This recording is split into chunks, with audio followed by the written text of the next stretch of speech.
Great morning. Morning. It's better than just good. It's a great morning. Great morning. After last night? Especially after last night. One point of privilege. Before I get started, I wanted to take a moment and recognize the chairman of the Alabama Democratic Party, which is Dr. Randy Kelly. Please stand, Dr. Kelly. Past vice chair of this caucus, Dr. Randy Kelly. Now, I also want to take a moment and introduce the legendary Dr. Joel Reed. Back in the day when there was super duper delegates, that's the man. Revolutionized the state of Alabama. And Dr. Reed, I want to let you know how much I appreciate you. When you attended the convention since 1968, the year that I was born. And I appreciate you, Dr. Reed. That's right. Ask him, did he come to the convention? Yeah, he was there. Men, it's about us today. But James Brown said we would be nothing without a woman. So I'm going to start this morning very simply with the great Langston Hughes, 1922. He had a message for us that he spoke about his mother and her perseverance. And I thought that it was a timely or timeless message that we all need to hear. And before we get started, I think this is what we're going to start with. Well, sons, life for me ain't been no crystal stair. It had tacks in it and splinters and boards torn up and places with no carpet on the floor, bare. But all the time I's been climbing and reaching landings and turning corners and sometimes going in the dark where there ain't been no light. So boys, don't you turn back. Don't you sit down on the steps, 'cause you finds it kind of hard. Don't you fall now, for I's still going, honey. I's still climbing. And life for me ain't been no crystal stair. Thank you. All right. This is the day that the Lord has made, so let us rejoice and be glad in it. It is indeed an honor as well as a privilege to stand before you today and extend my greetings on behalf of the great state of Alabama. Now, on to the business at hand. I tried to cut this introduction down to about an hour. That was down from a month, so we're going to see if we can get it to about 45 minutes. Ladies and gentlemen, I am delighted to present to some and introduce to others someone I think you should know. She is the undisputed conscience of the Democratic National Committee and the forever fearless, fundamentally free, and the First Lady of the Democratic Black Caucus.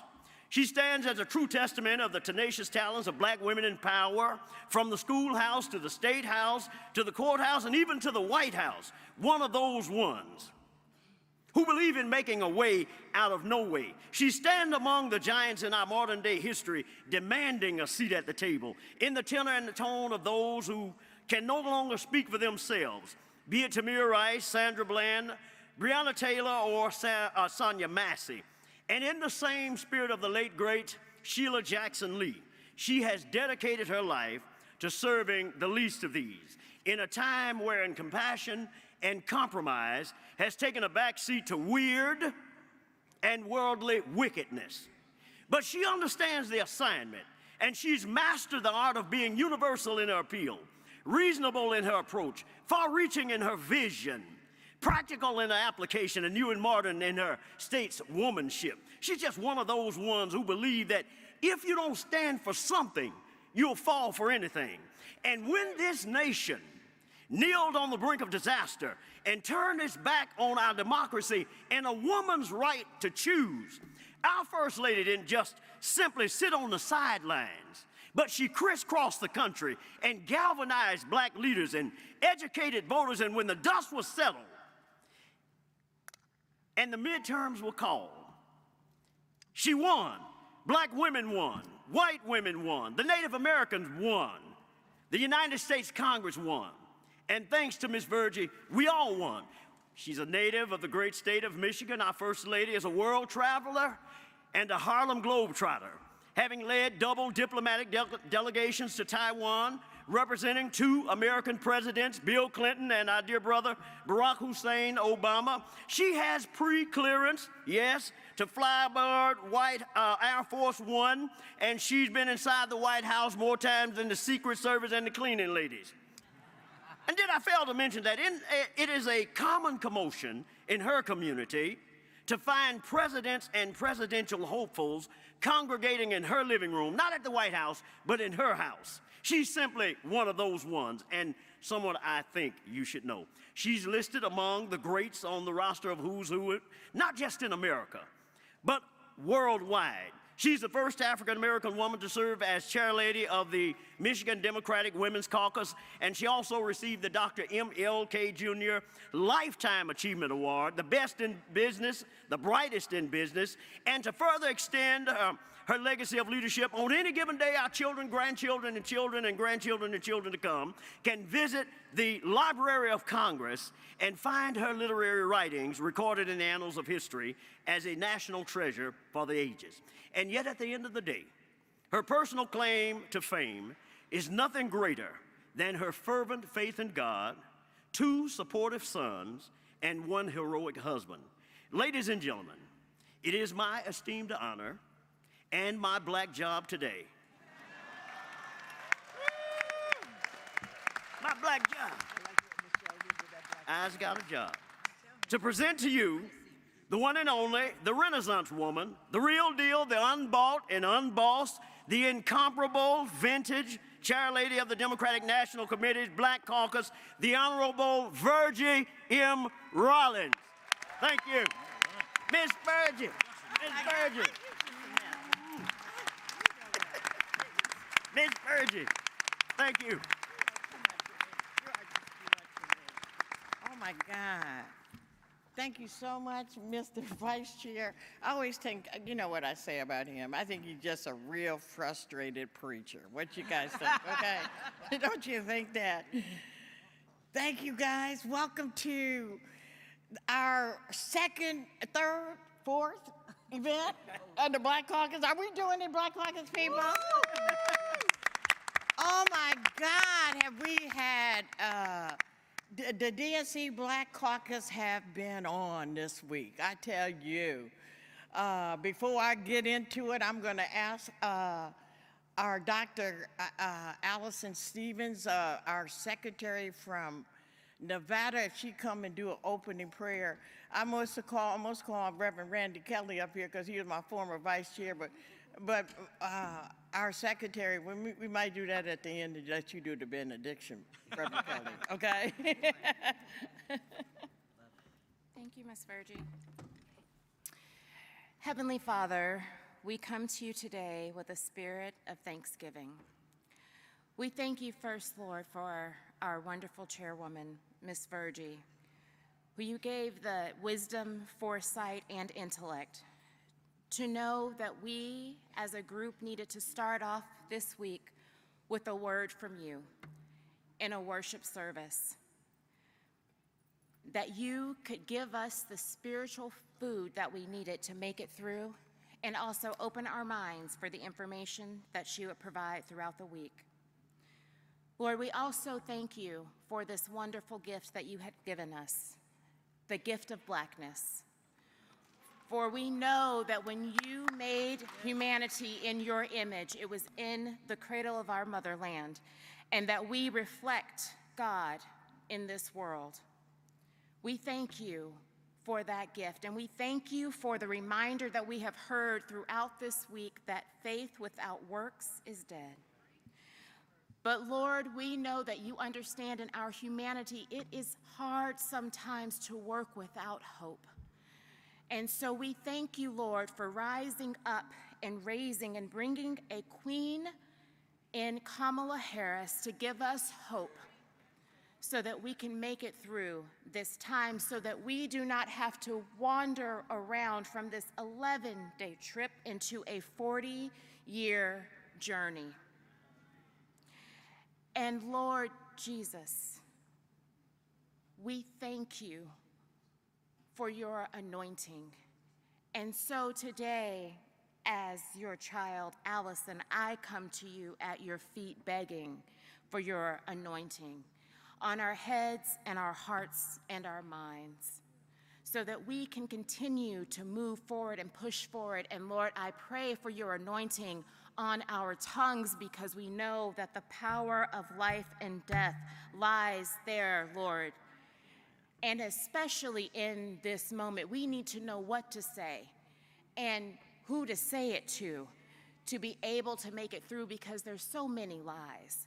And it is true in this moment especially that it is the life and death of your people that is being decided with this election, Lord. And I also want to pray for the anointing of our hands and our feet to go out and do the work. Let us take that hope. But Lord, in the end, as I close, I pray that you will keep us. Because as much as we reflect you in this world, we know that Satan is reflected through the face and the voice of Trump and all of his followers and his worshipers, and that they will deny and negate the victory that will be ours on Election Day. So we need you to keep us steadfast and strong so that we can remain open, that we can keep going, that we can keep fighting, that we can keep our ears open to a word from you, so we know what to do and when to do it. Because we will do our part, Lord. We will do the work. We will take the faith and the love that we have for each other and the hope that you have given us in this Black Queen, our Black hope that you have given us, so that she can take the predestined position that you have ordained her to as the President of the United States. Amen. Amen. Amen.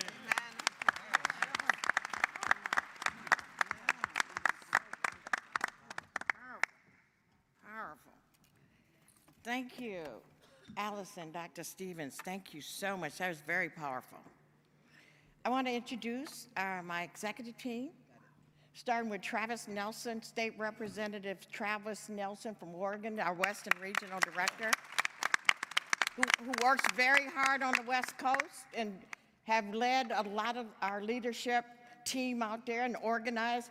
I didn't know we had a Black Caucus in Utah, but we do now. So we're doing the work.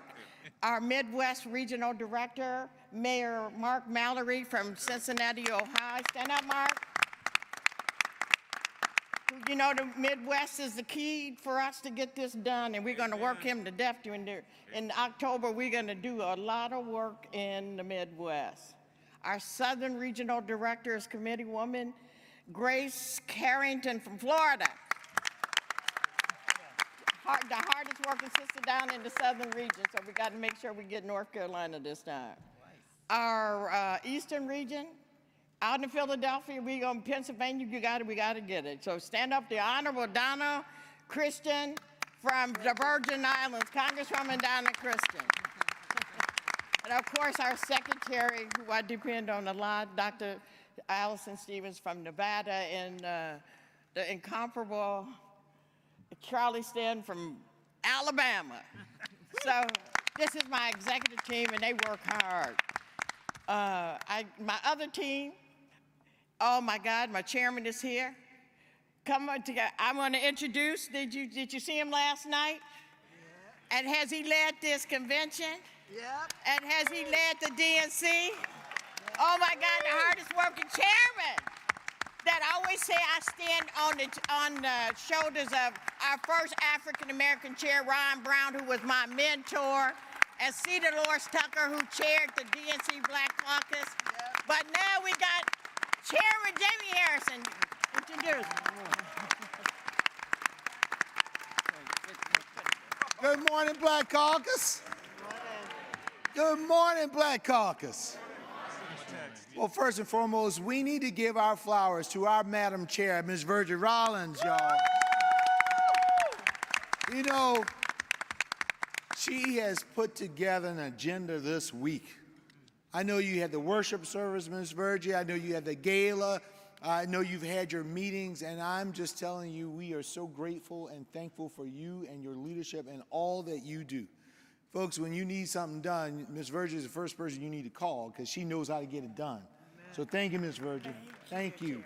Thank you for all that you've done. And I want to thank all of the leadership of the Black Caucus.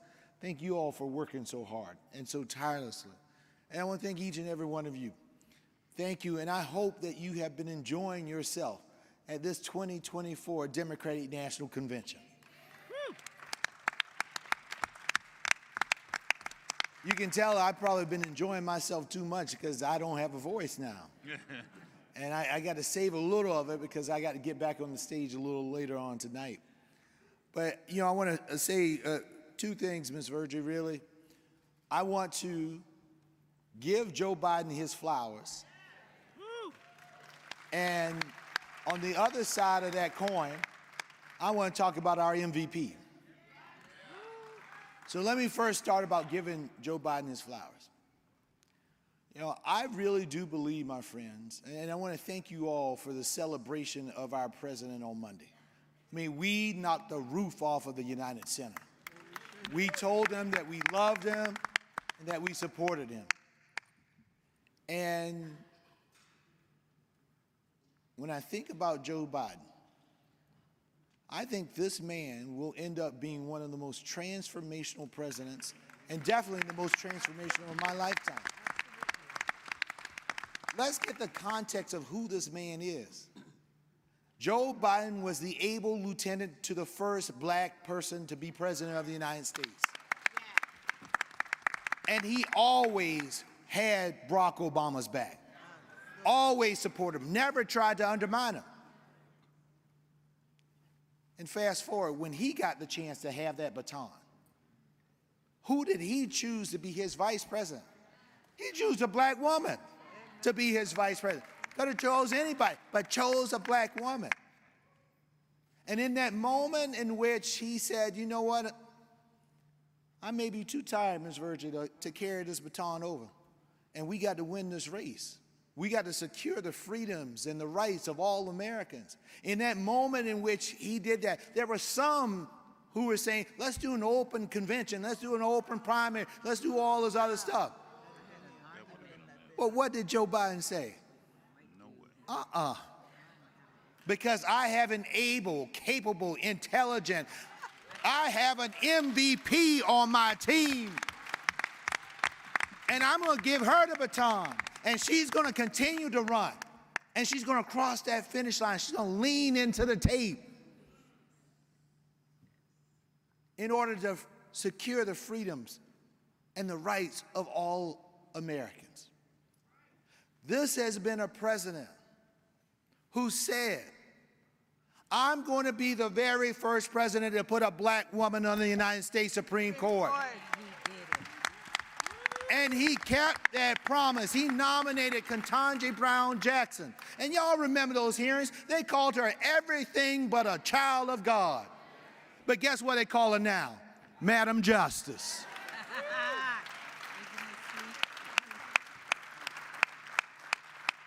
This is a president who saw how we as a people suffered during COVID. Saw that black folks didn't get those early PPP loans, because sometimes people forget. Donald Trump was giving PPP loans to all his friends. He even gave loans to the Lakers. And y'all, I'm a Laker fan, but they ain't need that money. But those black barbershops and beauticians and all these small stores, they needed resources, and they couldn't get it because the banks wouldn't give it to them. And Joe Biden and Kamala Harris got into that White House working with the Democrats in the House and Senate and said, we're going to change how we do PPP.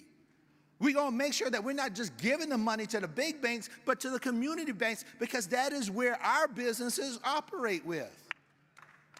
They put money in people's pockets. They put shots in people's arms. They opened our schools back up. They saved the pensions of some of our union members, and they did that without one Republican vote. Now, that could have been, they could have said, okay, we're tired, we did enough, we're going to sit back. But they didn't do that. They rolled up their sleeves, passed a bipartisan infrastructure law, roads, bridges, broadband. I live in a state where 30% of rural South Carolina had no access to broadband. And in the midst of COVID, when we need to do telehealth, how do you do telehealth? In the midst of COVID, when your kids can't go to school and have to do their education online. How do you do that in the community?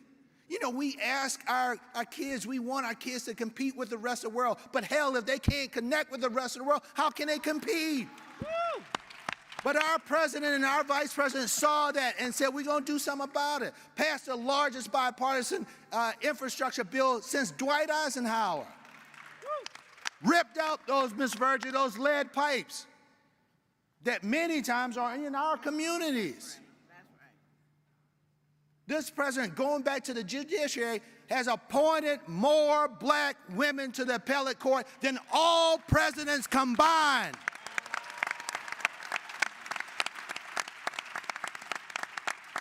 The PACT Act, many of our veterans and their families exposed to toxic fumes and chemicals.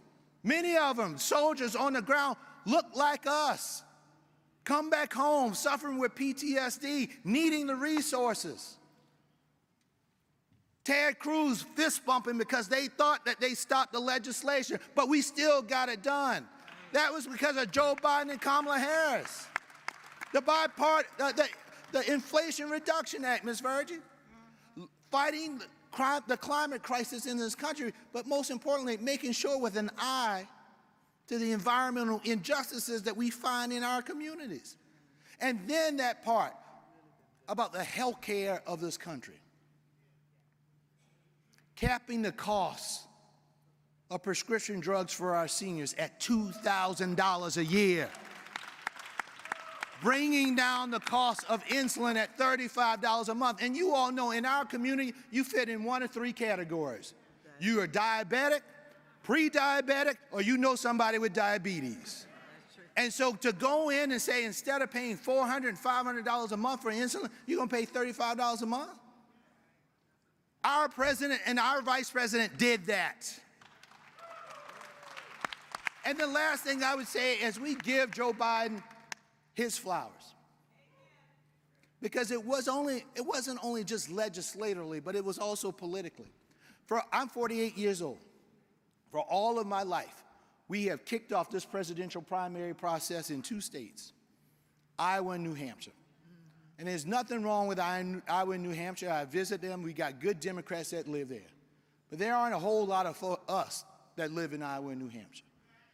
And we often hear folks saying that the black voters, black women, are the backbone and the heart and the soul of the Democratic Party. But if that was the case, then why were we the folks at the end of the line in terms of helping to determine the most powerful person? Joe Biden said, you know what, we're going to change this. We're going to add more black voices. And actually, instead of having black folks sitting at the back of the bus, we're going to move them to driving the bus. He made South Carolina the first in the nation primary, the same state where 40% of enslaved people came to this country in shackles, the same state in which many of their progeny had to pick cotton like my grandma. And he said, I see you, I hear you, I value you and fight for you so much that I am, instead of talking about ethanol in that presidential conversation, we're going to start talking about historically black colleges and universities.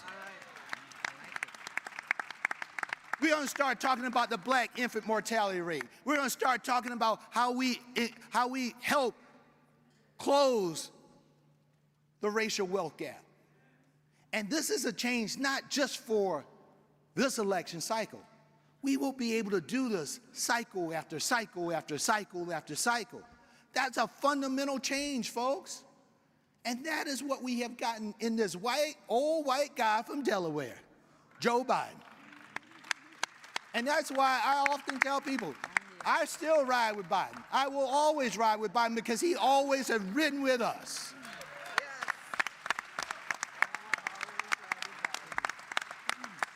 But I'm going to talk and close with this and talk about our MVP, our Madam Vice President. Folks, we are part of a team. We're part of a family. And what we have seen right now is the largest family reunion that I have seen in the history of this country. Because you go on that floor and you see the hope and joy. You see people are hugging, they're dancing, they're crying. Everything in between. Everything you see at a family reunion, you'll see it on that floor, because we are a family, we are a team. I call us Team Hope and Joy. And on that Team Hope and Joy, you got an MVP, our Madam Vice President Kamala Harris, and you got a coach in Tim Walz. And then we know, Ms. Virgie, we know that on a team, you can have an MVP, you can have a coach, but you're not going to win a championship unless you got some good role players. Right. And we are the role players. We got a role to play in this process. Because in order to win this election, the MVP is going to do what the MVP does. You have seen her. She has been Michael Jordan every step of the way since the decision has been made. She has been showing up and showing out. And the coach has been doing the things that the coach, hyping us up, having our backs. But it's now time for the role players, when you leave here in Chicago, to do your part. It's knocking on those doors. It's picking up that phone. It's dragging that niece and nephew off of the couch and getting them into the street, getting them into your car, and getting their butts over to the polling precinct. It's making sure that we are talking to people about the issues that are impacting us right now. That is our job. It's making sure that we protect folks when they go to cast their ballots.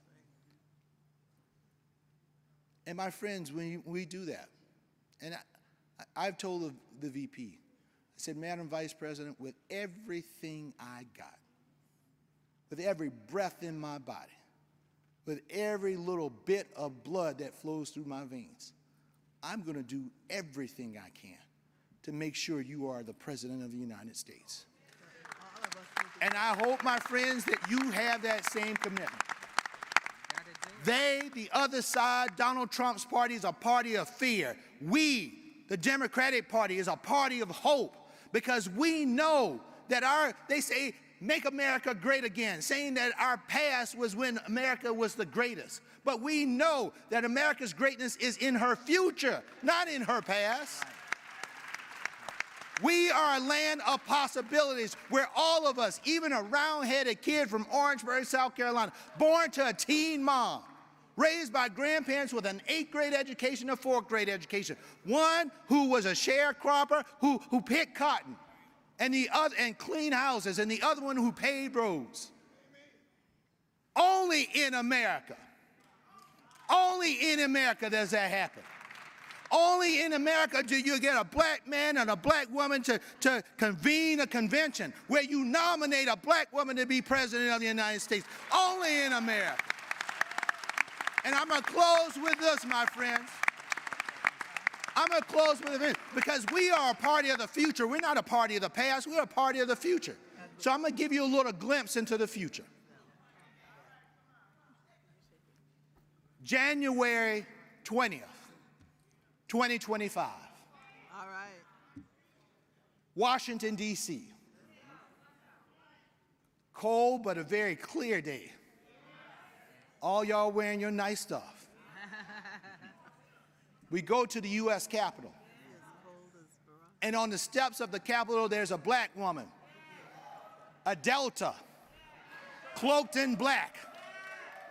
And she, Ketanji Brown Jackson, Justice Ketanji Brown Jackson, has a Bible in her hand. It's the Bible of Frederick Douglass. And stepping onto that stage is another black woman. And she may have on white. She may even have on a tan suit. But she's going to step onto that dais, and she's going to put her hand on that Bible.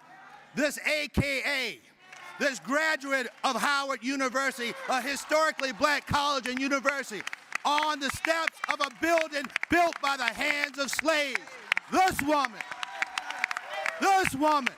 Ketanji Brown Jackson, will ask her, Madam President, do you...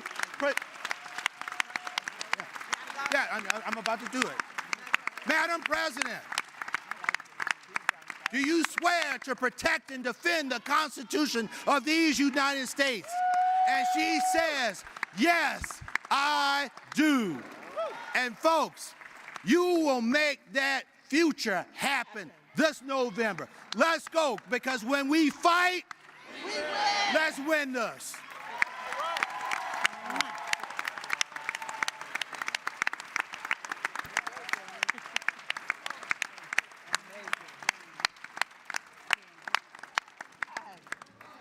he took my time, so y'all don't expect me to say too much here. Because he took my time, okay? Again, I just want to say good morning, and oh my, when I look out at this room filled with the powerful, unstoppable Black folks, I'm reminded of the incredible force we have. In this Democratic Party, we are the backbone, like the chairman said, and the driving force are ones who have always shown up and spoke up and led the way. So in this moment, I'm just so excited because a member of our team is here today who's everybody love, and I just love his music. Because every time I hear him, when he said he would come and share with us today, I'm so excited. I want you all to just stand up and meet the great John Legend.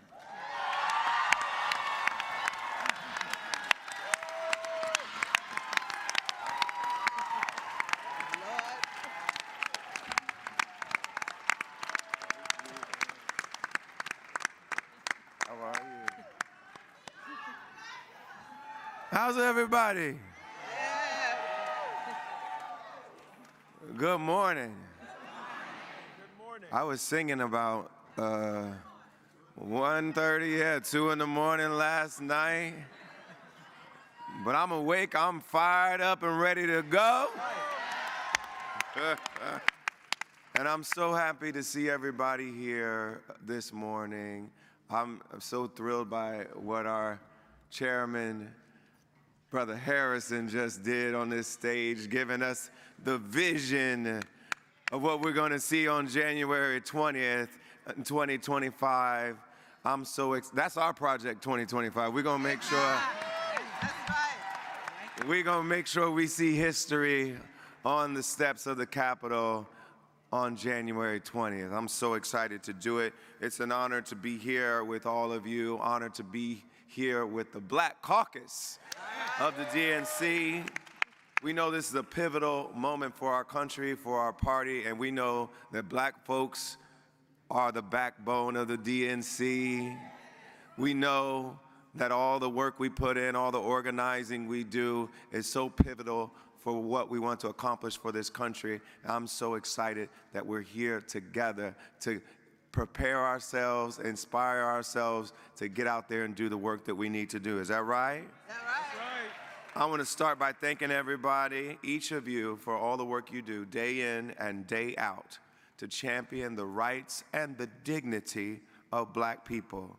Most people think of me first and foremost as a musician, but I stand here today not just as an artist, but as a citizen, as an advocate, and as a father. Now, as a citizen, I'm here to celebrate the fact that I have a voice in this country like we all do. The same voice we have together is our vote.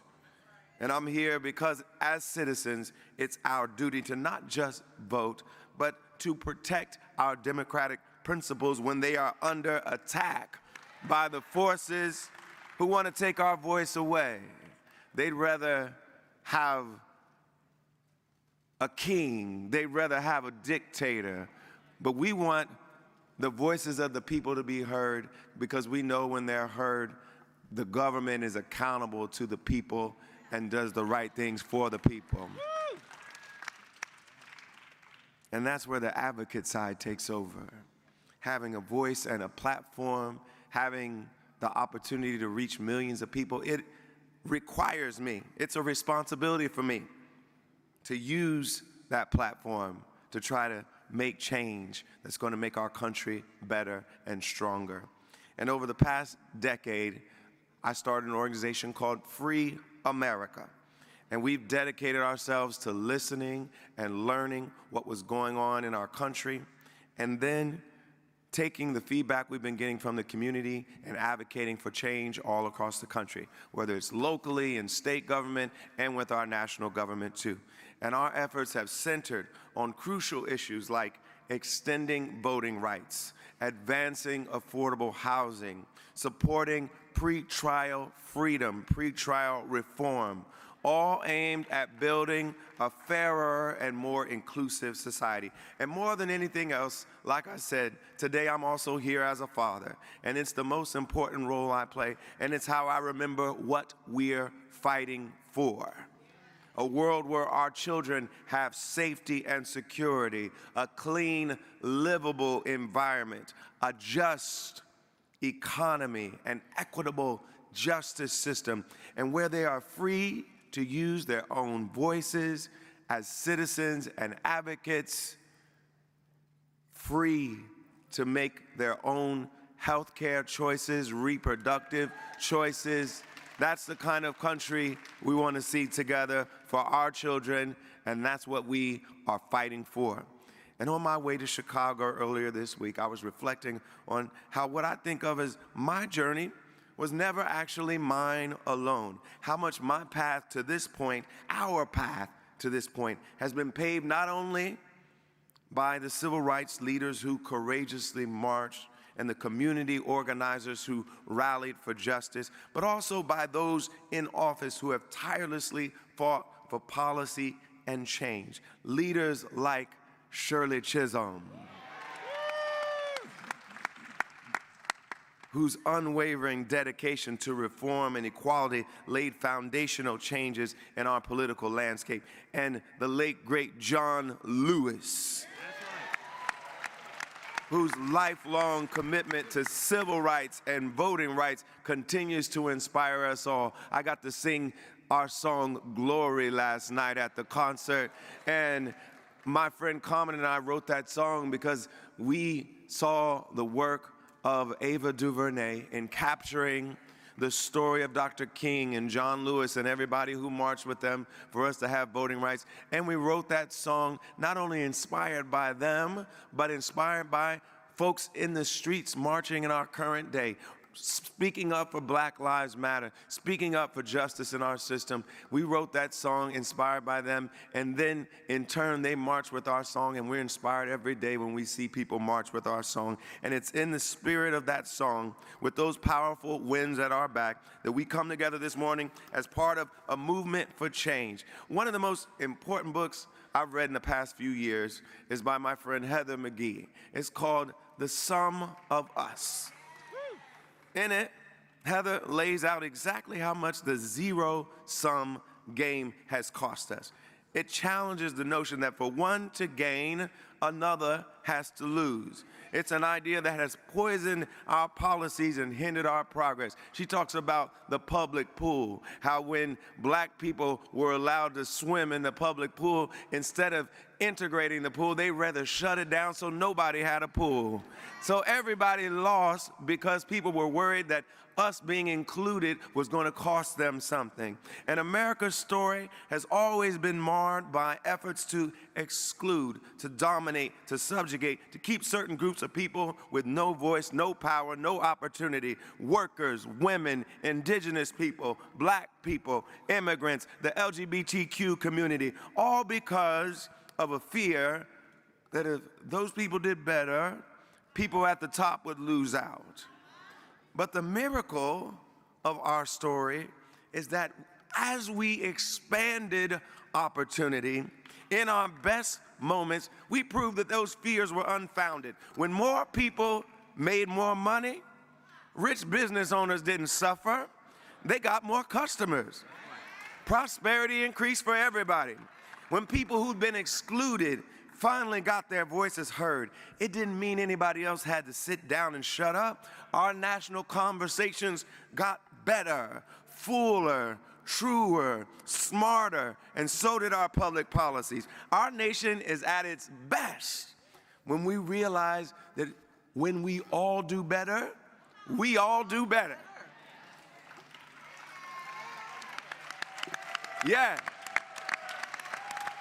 Yet today, we're still fighting that zero-sum thinking that's been holding us back since the beginning. We see it in the efforts to deny people their right to vote. We see it in the shameful attacks on trans rights. We see it across the globe: nativism, sectarianism, exploitation, and authoritarianism.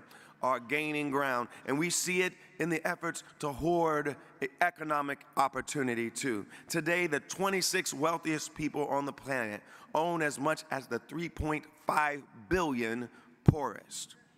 And powerful people are spending lots of money lobbying to keep it that way. Some would say one even bought a whole social media network to keep it that way. And of course, we see it in our policing and carceral systems, in the simple fact that so many people heard Black Lives Matter, and it assumed in their mind that other lives couldn't matter if our lives mattered too. That's zero-sum thinking if I've ever seen it. But what I also see today is hope. As our forever First Lady said last night, hope is making a comeback. All right? And we are so fortunate that we have the opportunity to vote for Vice President Harris to become the President of these United States of America. And don't you just love watching her campaign? Don't you see her exuding joy and hope and fighting for freedom and knowing that when we fight, we win. Seeing all of you here today, leaders who govern from a place of love, not division, leaders who use your influence on behalf of our democracy, leaders who remember just how interdependent we are, leaders who build communities that are healthier and safer for everybody, where everybody can live up to their full potential. That gives me hope. And when you speak to voters, when you craft policies, you're painting a picture of a future that includes all of us. Nobody has to be excluded. This vision, your work, is vital. It's about showing that our nation is at its best when we realize that we all do better when we all do better. So let's continue to work together to build a world that's worthy of our ancestors' sacrifices and our children's dreams. Let's keep fighting for justice, for equality, for the liberation of all people, for all the work you do, for all the hope you inspire, and for the inclusive, better, brighter future you're helping to build. From the bottom of my heart, I want to say thank you. God bless you. I'll see you tonight. All right. Thank you. Where you want me to go? Right here. We're going to stay up here. Stay up here.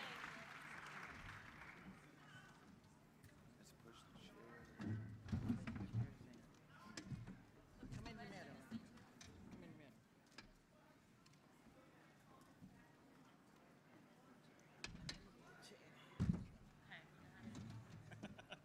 Getting our shot cleaned up here. All right.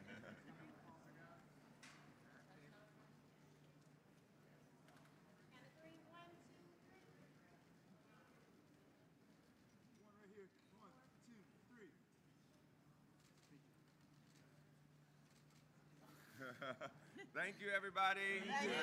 Thank you.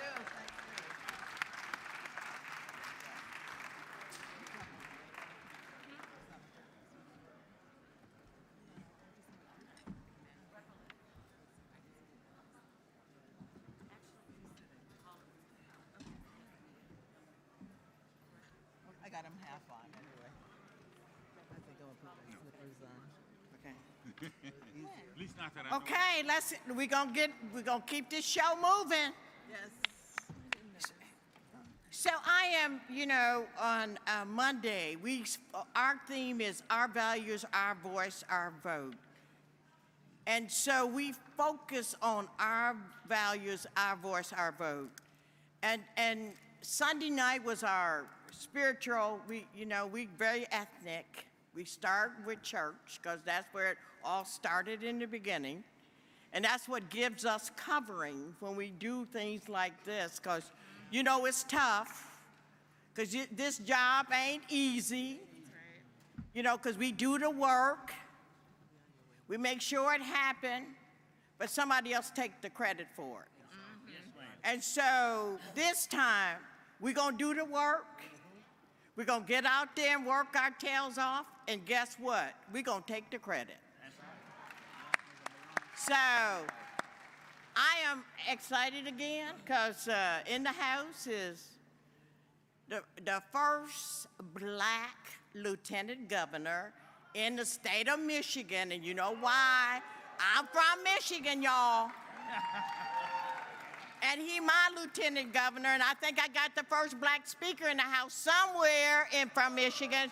Speaker Joe Tate, stand up, Speaker Tate. See what we do in Michigan, y'all. See what we do in Michigan, y'all. And we got our first woman Supreme Court Justice. Okay? We did a So I'm happy to introduce my Lieutenant Governor, Garland Gilchrist.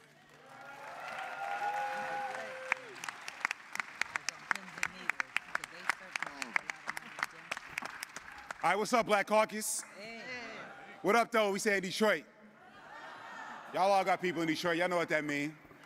Look, I am so honored to be here with you because this is the group of people who not only power our democracy, but power our victory. Every single social movement that has delivered progress for the American people has emanated from the black community. And I want to thank you for how you represent, how you show up, how you make sure that everybody remembers that America's promise belongs to us too. Some people act like we didn't get promised something. Didn't Martin Luther King talk about that promissory note? You know what I'm saying? So a promise was made to black folks just like it was made to everybody else. But I think what we are recognizing in this century and this generation is that sometimes you got to take your promises. Okay. You got to take what people promised you. Just because they promised it to you doesn't mean they're going to give it to you. Right. So what we have to recognize is that everybody in our community, as a result of what we are owed, we got to make sure everybody does their part to go get it. And so in order to do that, we have to accept a truth that the organizers and the elders taught me and taught all of us, that every person is one conversation away from doing the right thing. You are one conversation away from voting for a Democrat. Y'all don't agree with me. I think everybody's one conversation away from voting for somebody. Ain't that right? Thank you. Look, so maybe you're not confident in being one conversation away because you may not be confident in your ability to have that conversation. Well, I want to challenge you because somebody in this room is going to convince somebody else to vote for a Democrat. Right. Somebody in this room is going to convince somebody to vote for Kamala Harris and Tim Walz. Somebody in this room is going to convince somebody to vote for a Democratic state legislature in Michigan or someplace else in the country. Because when we win at every level, when we converse at every level, and when we convert at every level, we get more for our people. And the beautiful thing is what's good for us is actually good for everybody. We are not a selfish people. My father told us that black folks is the most unselfish and most forgiving people on the planet. And I'm not saying that we need to stop being that and stop doing that. What I'm saying is, I did say but, what I'm saying is, we can both hold our unselfishness and our humility, our humanity, and claim what is ours. And when we claim our power, nobody can take it away from us. I know that the Black Caucus is powerful. I know that black people are powerful. I know that Black America is powerful, and I know that we can win together. Thank you. God bless you, Black Caucus. Let's get out and get everything that we came for.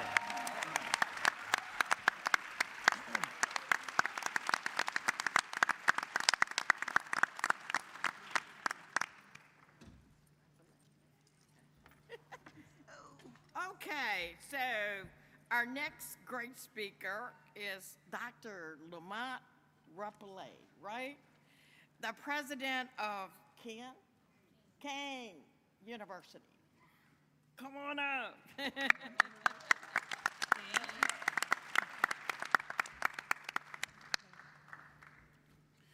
Good morning, folks. Good morning. Good morning. Good morning. As I look around the room here today, that brother, Lieutenant Governor, got me fired up. Right? And just so, raise your hand if you ever sat in a room and you're in a leadership position and you're the only person of color. Can I raise 2 hands? And sometimes there's difference of opinions and thoughts that are going on. And sometimes you just say, is this the right time for me to say something? Is it the time, if I say something, will there be retributions for that, for me making those comments? So at times like this, as I come here this evening, this morning, today, I feel good because it's food for the soul. As I look around here, I'm getting recharged because I'm no longer in a room where I'm the only one that looks like me. I'm in a room with folks that have similar thoughts, similar experiences, and similar pasts and similar stories, right? And together, that mosaic comes together and creates something incredible. So I want to thank Chairwoman Rollins for that kind introduction, but just bringing me here today. Right? I'm just a small president of a mid-sized university in New Jersey. So for me to stand here today and to talk about bold leadership, that's only God. So distinguished members of the DNC Black Caucus, government leaders, and honored guests, it is a profound privilege to stand before you today. I want to extend my heartfelt gratitude for the opportunity to address this important gathering, especially during such a critical time in our nation's history. Allow me to introduce myself. My name is Dr. Lamont Repollet, the first black president of Cain University and Wenzhou Cain University in China. Heaviest the head that wears that crown, being the first. My journey in education has taken me from the classroom where I taught math to the boardrooms where I've had the honor of serving as principal, superintendent, and as the first black educational commissioner of the great state of New Jersey. Now, I lead Cain University, a minority-serving institution, Hispanic-serving institution that is deeply committed to diversity, equity, and justice. My experiences across these roles have solidified my beliefs that in the power of bold leadership, leadership that is essential to our schools, in our corporate America, and definitely in the halls of government. Bold leadership matters because it requires us to stand up for justice, to advocate for equity, and to defend our democracy at every turn. As Dr. Martin Luther King Jr. once said, the time is always right to do what is right. Amen. These words resonate deeply today as we find ourselves at a crossroads where bold and decisive action is necessary to protect the rights and freedom of our communities. Today, I want to talk about what is at stake for communities of color in the upcoming 2024 election cycle.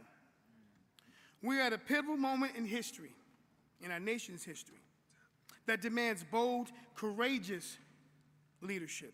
We're witnessing unprecedented challenges to the rights and freedoms that we hold dear. Women's rights are under attack. Diversity and equity inclusion programs are being undercut and eliminated. The foundation of our democracy, free and fair voting rights, are being challenged in every part of this country. It is up to us to motivate and empower the next generation of leaders to rise to these challenges, to tackle climate change together, to build our economy for the long haul, to address our immigration issues fairly and humanely. And at Cain University, we see education as new justice, a new frontier for social justice. It's a recognition that education is not just about earning a degree, it's about closing equity gaps. To do that, we must ensure that every student has the opportunity to succeed regardless of their background. At Cain, we are also focused on closing equity gaps outside of our campus as partners with New Jersey Economic Development Authority on the efforts to address equity and disparities in the business community. Together, we are developing, the state and my university, hosting a comprehensive education certification training program for women and minority-owned businesses in New Jersey. This initiative is a concerted effort by our Governor Murphy and his administration to close a large equity gap by better preparing women and minority-owned businesses leaders to compete for and earn valuable public construction contracts. Because we all know wealth is in property. We also focus on empowering our students to vote. Our students walk the campus every year signing up their peers to ensure they can vote on Election Day. In fact, Kean University has won the New Jersey Ballot Bowl for our student voter registration for the last several years. I always tell our students, I don't care who you vote for, but I do care that you vote and express your views.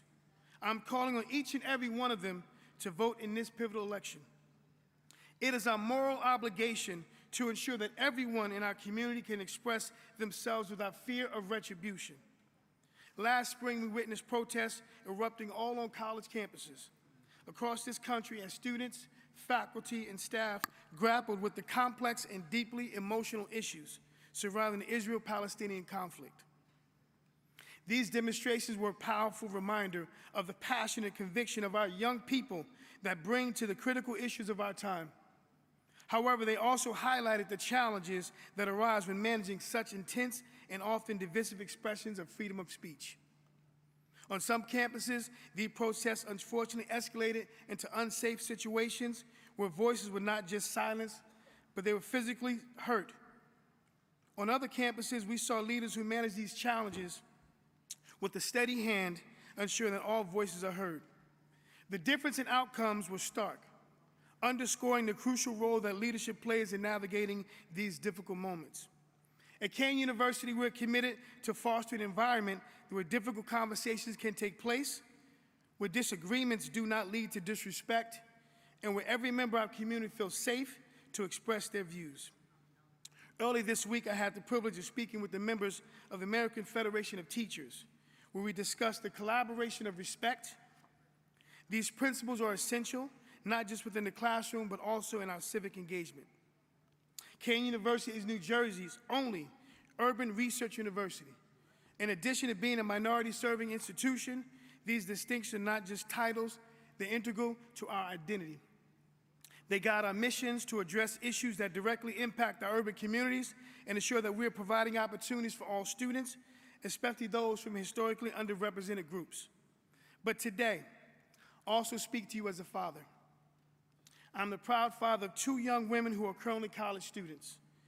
They're part of the next generation of leaders that we must empower to take active roles in our democracy and challenge our society. It is our responsibility to prepare them not only for their careers, but also for their roles as engaged citizens who will carry the torch of justice and equity for all. This is our moment. This is our time for bold leadership. We have a responsibility to stand up for educational justice, to stand up for the next generation, and to empower them to address the critical issues of our time. There have been many pivotal periods like this in history, and it's up to us to rise to that occasion. So in closing, I want to express my deepest gratitude to each and every one of you for the work that you are doing to uplift and support our Black community. I look forward to walking this path with you. Together we'll continue to fight for justice, equity, and democracy. All right, so could you guys indulge me for a second? This is great to have a canned speech in place, but I need everyone to stand up for a second, please. All right. So, Honorable Mayor Ras Barak of Newark, he holds these monthly meetings, and he talks about holding the line. And I think right now, in a time like this, we need to hold the line, right? Because when we hold the line, we win, right? So remember that. When I say we hold the line, we win. So now I need you to indulge me, and I need you to lock arms with one another, please. Lock arms. You don't have to go across the aisles, but just lock arms. Now I'm going to go a little churchy on y'all a little bit. Everybody locking arms back in there? Ecclesiastic 4:12 tells us that there is strength in numbers. The one may be overpowered, 2 can defend themselves. A cord of 3 stands is not quickly broken. So I ask you, as we hold the line, as we link arms, as we strengthen ourselves, because when we hold the line, we win. Because when we hold the line, we win. So I ask you to hold the line for social and environmental justice. I ask you to hold the line on immigration reform and immigrant rights. Hold the line for women's rights. Hold the line for voting rights. Hold the line for educational justice, because when we hold the line, we win. So God bless each and every one of you, and thank God.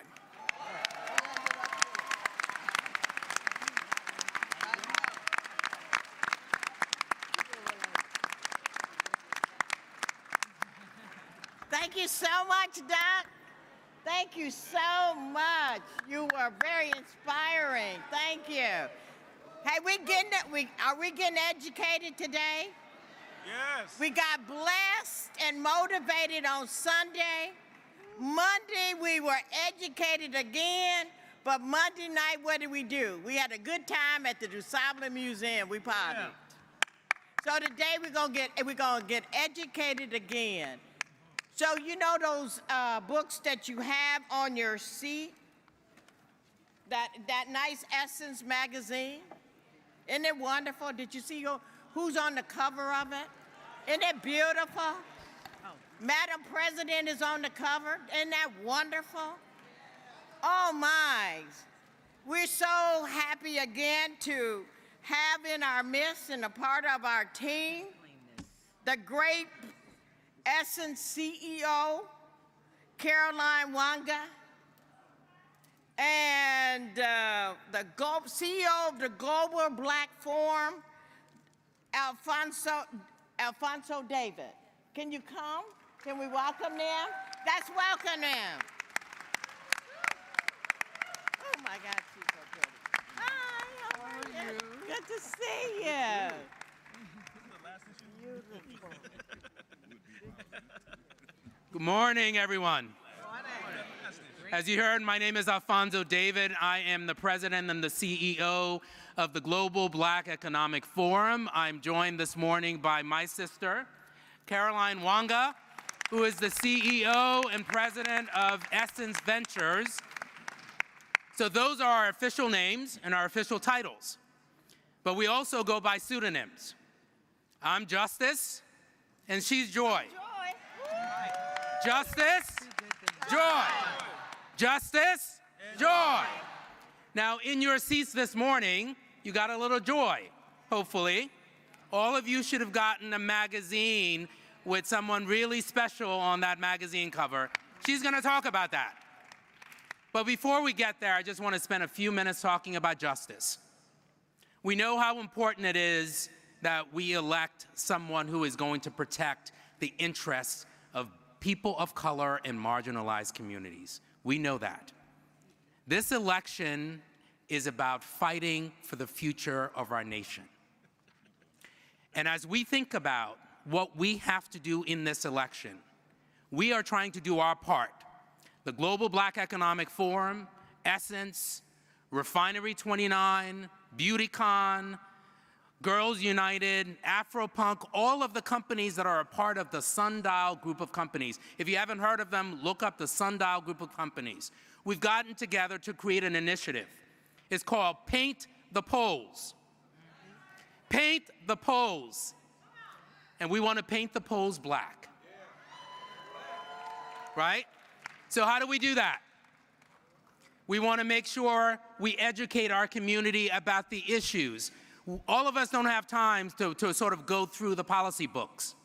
We want to make sure we take the time to unlock what those issues are for our community. That's the first point. Educate and make sure people are aware. The second, we need to make sure we're all registered to vote. All of us have to be registered to vote. The third, we have to mobilize.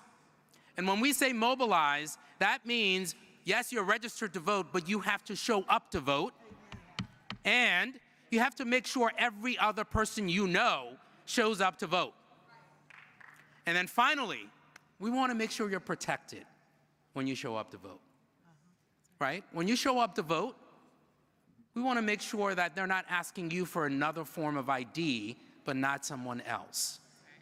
We want to make sure that when you show up to vote, they don't tell you that the polling station is closing in 5 minutes, when in fact it's going to be open for another 3 hours.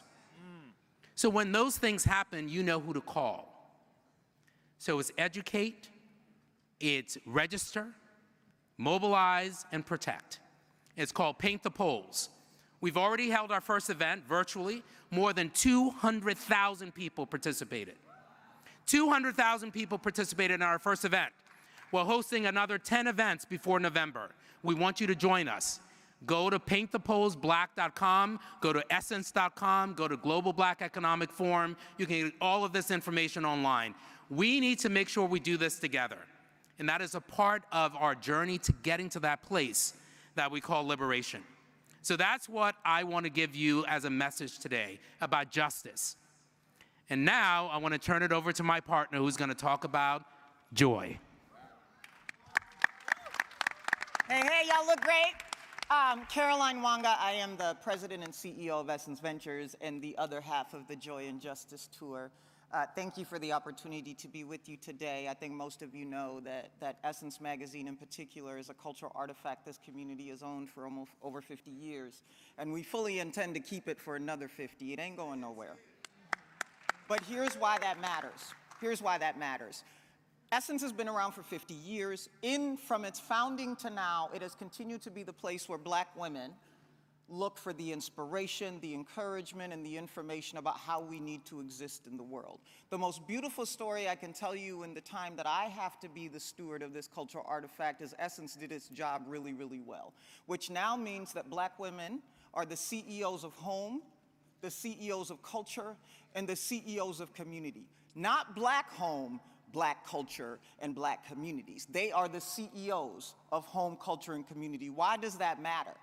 Because while there may be some people delayed in understanding that message or cherry-pick through it when it's most convenient for them, our intent in this phase of Essence is to make sure that they are treated as such, that they are respected in the very same way you would a multi-billion-dollar CEO standing in front of you trying to do something is the same thing you see when you see somebody that looks like me. And here's why that's important in this season. Do not mistake that to mean that brothers don't matter. Do not mistake that to mean that communities don't matter. What we're doing is we're talking to the most powerful influence in the community on behalf of what she is for the community. And where her head turns, as does the community. So as we sit in one of the most critical elections of our lifetime, we are not concerned about whether or not Black women are going to show up. We want to make sure they understand if she doesn't, it's bad for you. The engagement of the Black woman is what makes any engagement complete, including civic engagement. And so what the ask is today, and remember that this right here had nothing to do with anything other than there will never be a day again where there's not been a Black vice president of the United States. And why does that matter? Because the floor just raised. Whatever your goals were before this happened, they're old. And what we need is for the CEOs of home, culture, and community and their communities to play a role in reestablishing the floor. And I don't care if there's self-preservation that's a concern, because the people before you did more with less, so do more with more. It's an obligation, not a choice. If the couch wins this election, we failed. But I'm talking to y'all, so let me tell you what I tell them other people. Because alongside being the CEOs of home, culture, and community, we also fundamentally believe at Essence Ventures that the revolution must be financed.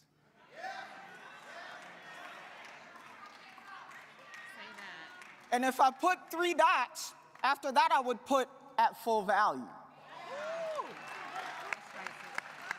Because if I was a white male CEO of a big company, I wouldn't have to explain it. So while we want to make sure that we are taking the role of CEO in home, culture, and community and fortifying the fact that a Black woman can sneeze on a Kleenex and you'd pay $1 million for it, we know what she'll do in times of civic engagement. We are sitting with those partners on the other side, something that rhymes with NC, and all those other partners we work with, and reminding them that engaging with her through what we are at Essence Ventures and Sundial Media of companies cannot happen if they're not concerned about our impact. The Black community and Black women are no longer an intermittent social dating arrangement. We're not here to comfort you when you're flailing and then you don't care till you're not good again. And so we are ensuring that on the same side of giving the information, the sustenance and the truth of the CEOs of home, culture, and community their due, and teaching them how to occupy the throne they already have. As we influence culture, we fight for parity and equity, and we celebrate everything big and small, which is why we have permission to live at the intersection of joy and justice. We don't have to decide anymore. We're making sure that when they come to us, they understand the value we drive for decades. And so I need y'all to behave as the CEOs of home, culture, and community. What we're doing on the other side is making sure the financial recompense for that status is adequately taken care of. And so I'll leave you with both the charge we're taking with us to make sure our value is respected, including those that want media dollars, because I'm sure still wondering how much money some of these entities are choosing to invest in this season. Well, we got that fight. I just need you to show up so that when they pay me in full value, you show them what they got. So, this moment, this time is an all-in, full contact, participatory endeavor. Everybody plays a role, not the same role, and the role we are best positioned to impact, and the choice not to play a role will play a role. Don't disappoint the future by failing to move the past forward. Let's do this.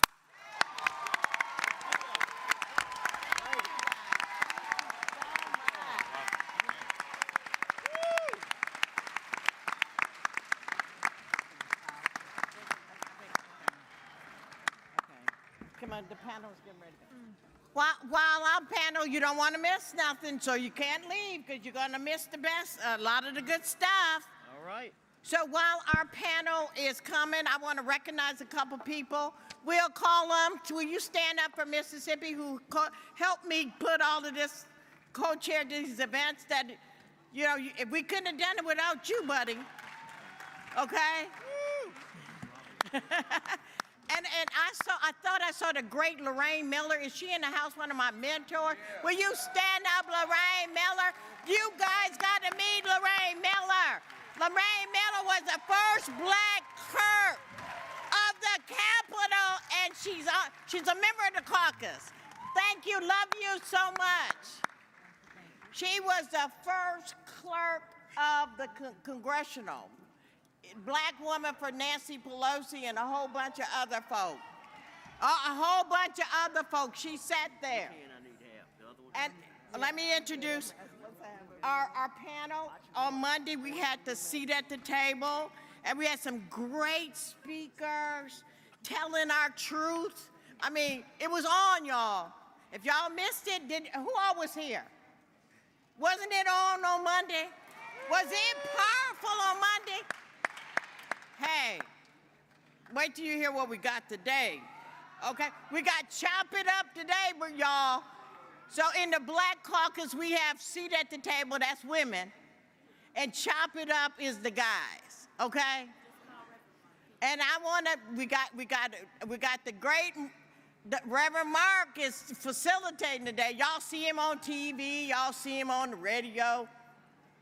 He travels with us all over doing all of this stuff, and most of the members, the guys, they're part of our team when we out here trying to educate these young folk, these young black men. So we need somebody to talk to them. If you were at the Sunday service, you heard Dr. Haynes and Dr. Jamal Bryan and Dr. Tish Dixon and hey, Michael Eric Dyson, did he tear it up too? Were we on Sunday night? Well, you're going to get the other side of it. Dr. Mark, come on up.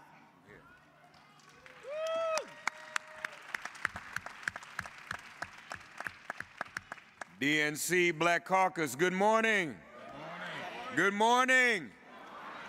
Good to see everyone. Let's give Virgie Rollins another round of applause. Look at y'all, y'all look great. Isn't this a great convention? Doesn't this feel good? We are about to elect the first black woman president of the United States, the first South Asian woman president of the United States, and the first Jamaican woman president of the United States. And look how far we've come. We are here this morning to talk about black men and what our role is. Amen? Amen. It does not make a black man less of a man to support and uplift the black woman. In fact, it makes you more of a man when you're not threatened, when you're not competing, and when we're supporting one another. And one great black man said, one of the greatest ever, Kwame Nkrumah, the first president of Ghana, the first to lead the revolutionary movement in Ghana. He said that a nation's revolutionary awareness is determined by the political maturity, not of its men, but by the political maturity of its women. As the first to share, the first to nurse, the first to feed our young people, our children, our offspring. And we did that for centuries in this country for offspring that weren't even our own, didn't we? So we've earned this right, amen? Amen.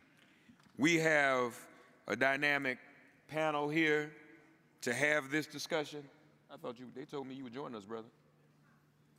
Well, since you coming on, we're gonna bring you, say your name first. Hollywood star and activist. You actually spell that, when you have an actor and an activist, you spell it A-C-T-O-R-V-I-S-T, activist. Wendell Pierce.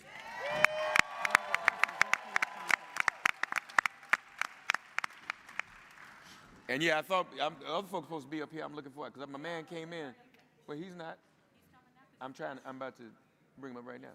DeWan and I gonna go back and forth like we do in real life, even in front of y'all. That's just bad habits. Brandon Broderick Johnson, please give him a round of applause. VP, CEO of Comcast. Is that chair up here? Broderick, can you sit right here next to me? Okay. We can do better than that. Wendell Pierce, Broderick Johnson, give them a round of applause.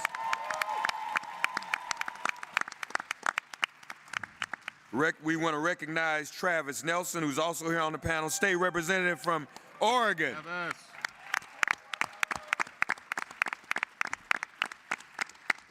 Mark Mallory, former mayor of Cincinnati.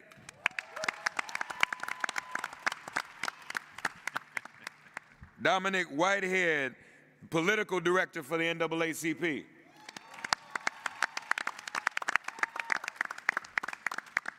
And Dominic D. Calhoun, the 81st president of the National Bar Association. Give him a round of applause.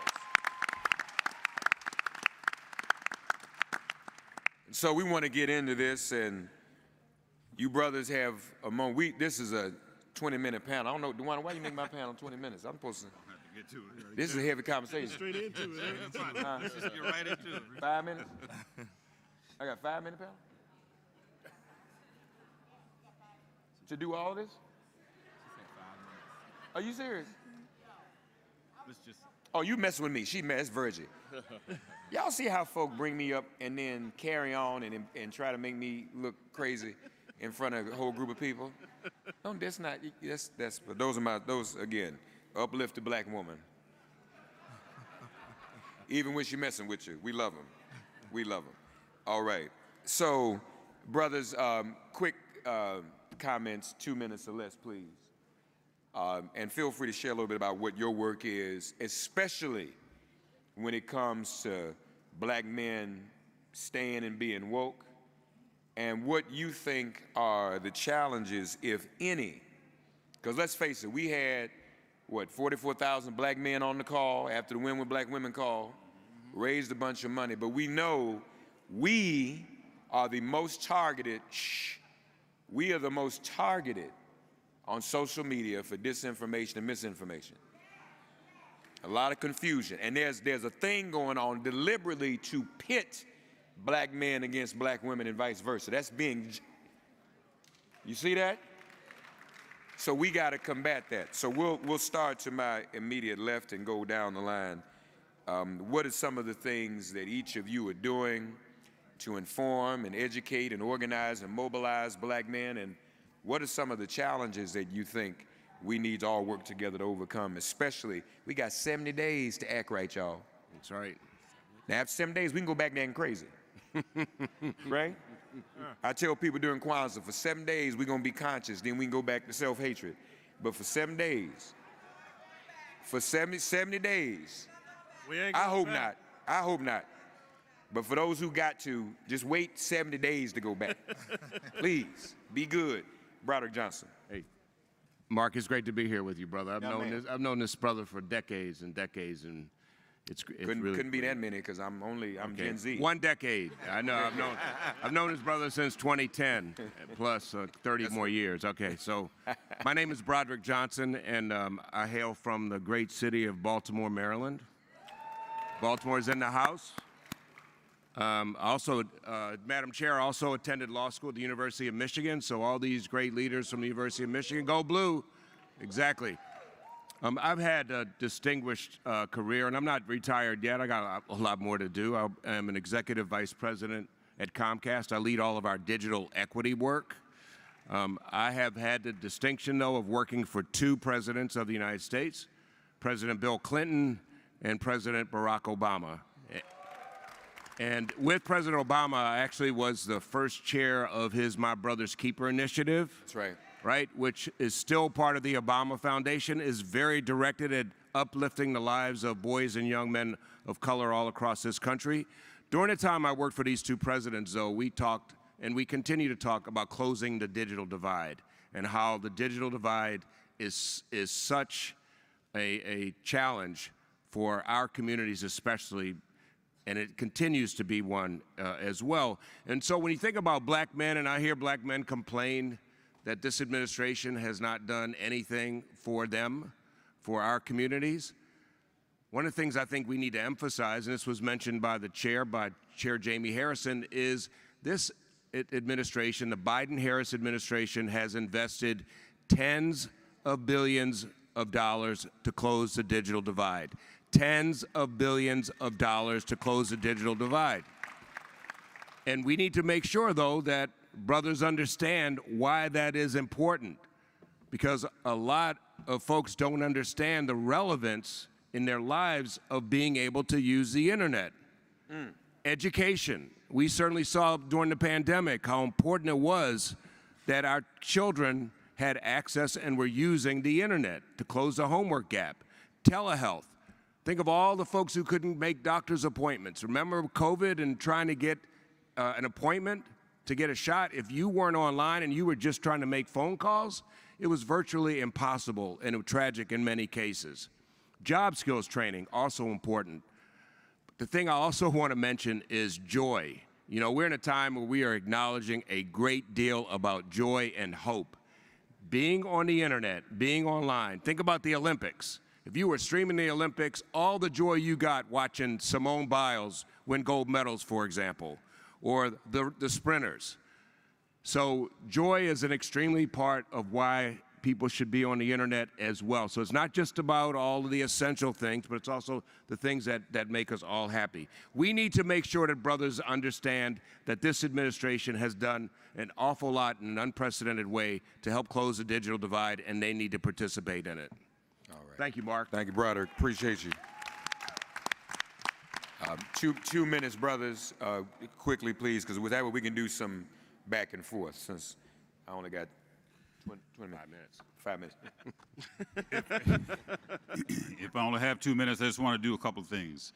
I'm Mark Mallory, the former mayor of the great city of Cincinnati. I see we got some fans in the house. I am the first directly elected black mayor of Cincinnati. Every tough race that I've had, I've been outspent. Every tough race that I've had, they said I couldn't win. Every tough race that I've had, I've never been ahead in the polls. And here's why I'm making these points. We are on an upswing right now. We're raising a lot of money for the campaign. The polls are looking a whole lot better. There's a lot of energy in this room and at the convention hall and around the country. But I want to temper that with the reality that if we don't work as hard as we possibly can on the ground, we may still have a problem. Now, I'm looking at Coleman Eldridge right here, who is the chair of the Kentucky Democrat Party. He knows how to run a ground game because they elected Andy Beshear a Democrat as the governor of the state of Kentucky. Not easy to do. I want to emphasize, though, that we have to communicate with black men specifically, up to your point, about what this administration has done for black men. And I will say this, anytime you're working to improve education, you're working to improve the lives of black folks, because we are disproportionately affected by negative outcomes in education. Anytime you're working to improve the environment, you are working to improve the lives of black folks, because black people are disproportionately affected by negative environmental outcomes, and so on and so on. Jobs, you name it. So we have a lot of work to do. I'm looking at this room, and I know there are a lot of leaders in here. You must be leaders because you got in this room. And when you get back home, you've got to do a lot of work, but it can't be what we normally do, because this is a truncated campaign. We've never experienced this before. We've never had a switch flip like this before. So whatever you normally do, it's not enough. Whatever you've done in the past, it is not enough. We have to engage directly. We have to make sure folks are registered. We have to make sure they're turned out. You know, you got that nephew. You know, you got that nephew who doesn't always participate. But this time we got to get him. Thank you. Right. All right. Thank you, Mayor. Thank you. We're just going to do this quick round, and we'll have some back and forth as well. My brother. Yes. I'll Dominic. be quick. Dominic Whitehead, Senior Vice President of Campaigns and Mobilization for the NAACP. And I'll really piggyback off what the mayor just said a second ago. We have to do things differently, but the piece I'm going to look at, it's all about one, infrastructure and making sure everyone in this room is considered a trusted messenger. So going back home and engaging with black men directly as a trusted messenger. I say that to say because we know there's a lot of mis and disinformation targeted specifically to black men. The NAACP is nonpartisan, but we are not blind. We're political as hell. And so the piece I will say around that, and in terms of what we're looking up in terms of black men, one of the things we're focusing in on is the attacks that are about to come on the vice president. And so with that disinformation coming out with the attacks on the vice president, it's going to be incumbent on all of us in here in this room to go back into our communities directly and actually talk about what the Biden-Harris administration has done directly to black men, for the black community. So the piece that NAACP is looking at is messaging, is research, how we combat mis and disinformation. We're engaging black voters across the country, about 14.5 million black voters between now and November, but a heavy emphasis focused on black men when it comes to mis and disinformation. I know our time is short, so I'm gonna move it on. Yeah, no, that's good. That's good. And yeah, because we want to drill down on what people can do when they get home. My brother, please. Well, good morning, Black Caucus. My name is Dominic Calhoun, and my previous black job was serving as the national head of the National Bar Association, representing all black lawyers, black judges, black professionals in this country. So because I know that we're going to engage in this conversation, I'm going to hold off, but let's be clear. Black women have served as the backbone of this country for a very long time.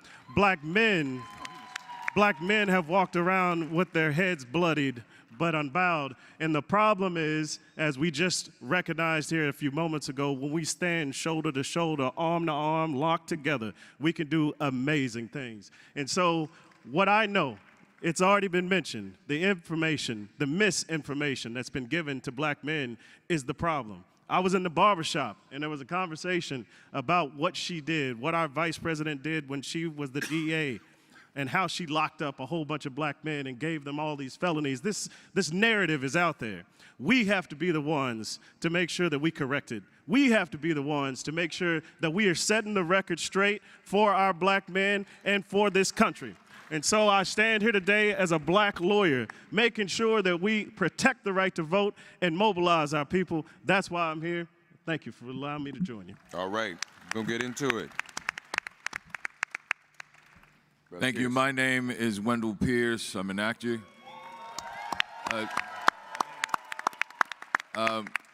But today I'm here as a citizen, more importantly, a black man. Yeah. And I've experienced the past 2 days, like all of you, filled with joy, filled with the hope, filled with the excitement. And I don't want to be contrary, but all I can think about is all of those black men and women who on a hot summer night alone stared into the barrel of a gun or looked at the noose around a tree limb in the moment of their death, saying, I hope my death will not be in vain. Yeah. There's blood on that ballot box. Yeah. There's blood on that ballot box. I'm from Louisiana.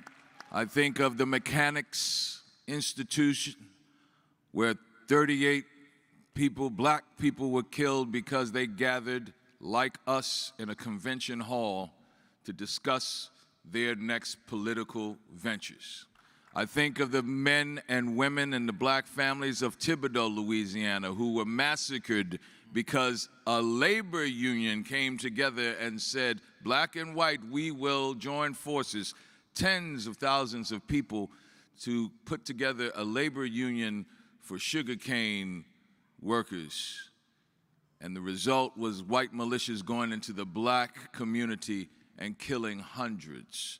I think of the Colfax massacre, also in Louisiana, where we won the election and white troops gathered with cannons and guns and attacked the seat of government in that small town of Colfax. Sounds familiar? January 6th?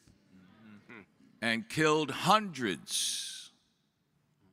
There's blood on that ballot box. So while we leave here with joy and moved, remember those whose voices were silenced, not just generations ago, today, and we have to give them the voice and platform and exercise our right of self-determination and elect Kamala Harris the next president of the United States. All right, yeah. Good morning, Democrats. My name is Travis Nelson, State Representative from Portland, Oregon.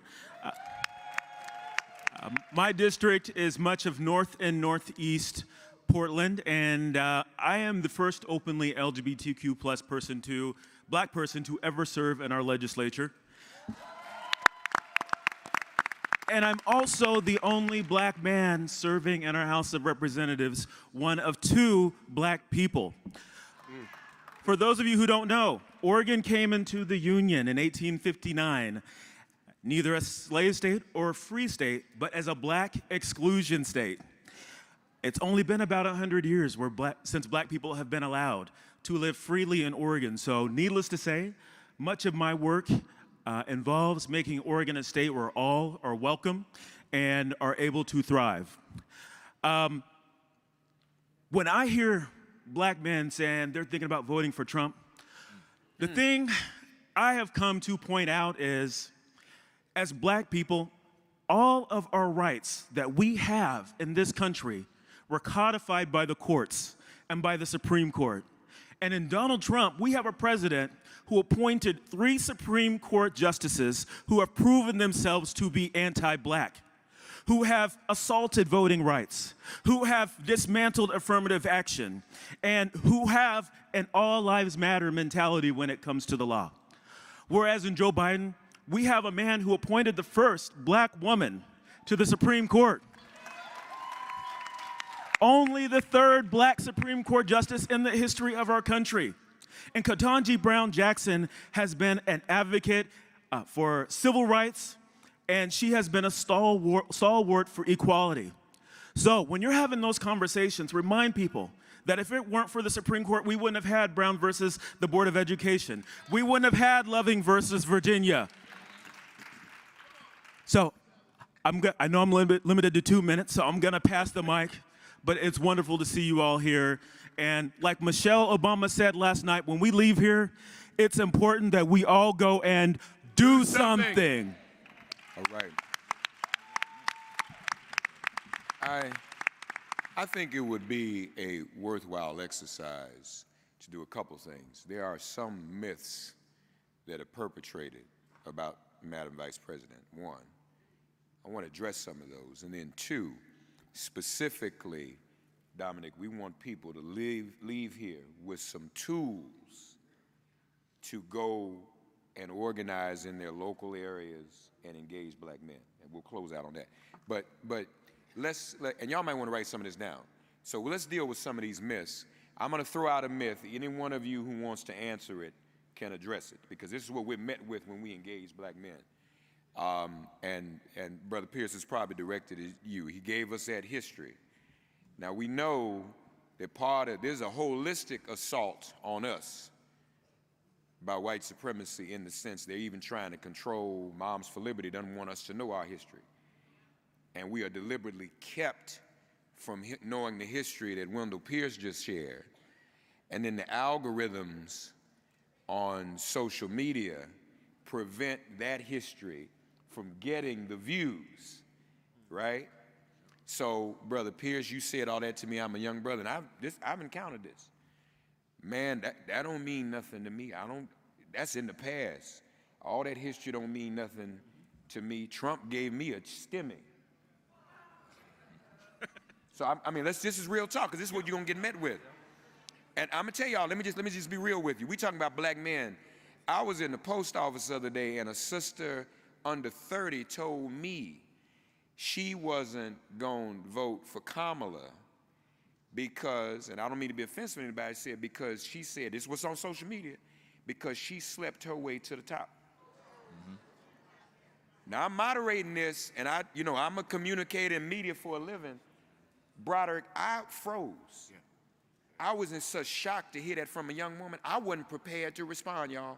And I said, I got to go get myself together, because that's not the last time I'm going to hit. I literally froze. And the people in line froze. We were like, but we couldn't. So we going to get hit with that. So, man, all that history you share, man, that's in the past. I don't know nothing about that.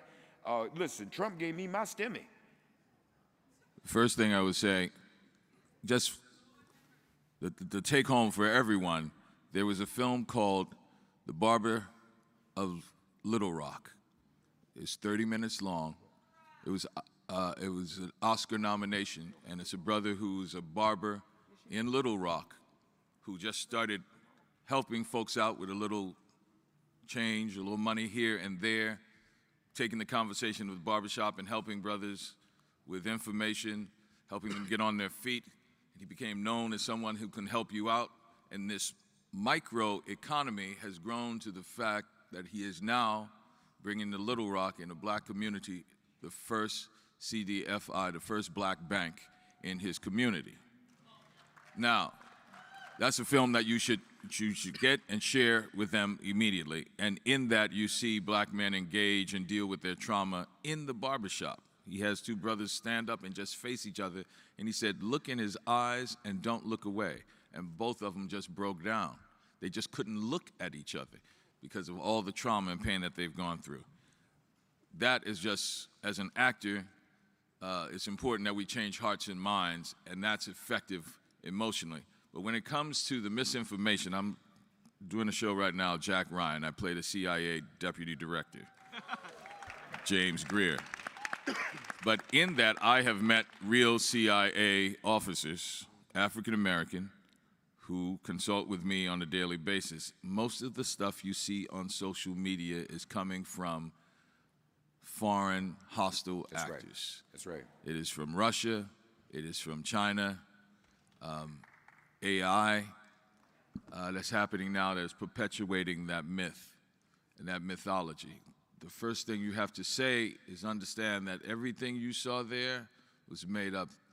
You should not get the answer to that person. You should not get your information from the internet.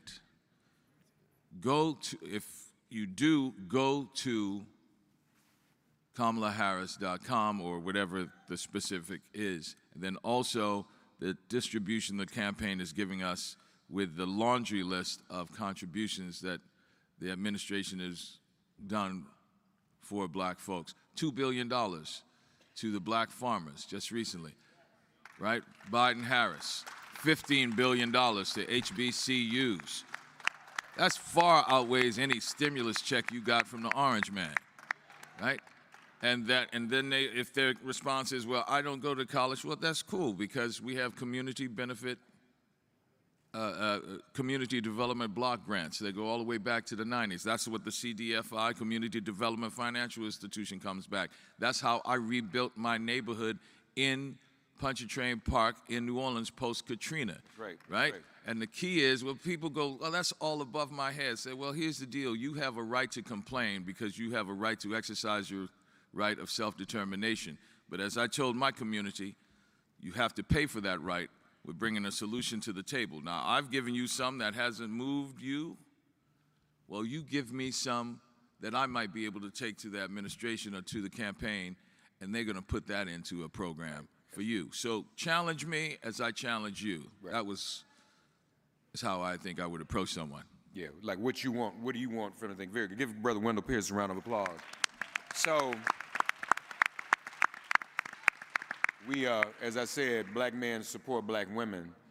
The black women just told me after extending the time is now contracted immediately. Support black women.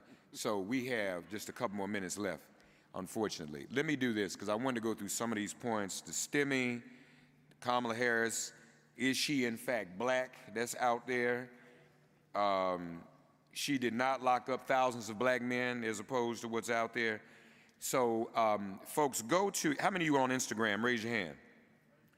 Go to our sister's Instagram page, Jamel Hill, and scroll down. She's got a post up there, things you need to know before you vote, and she refutes each one of those points. All right, so check that out in the interest of time. We gotta go.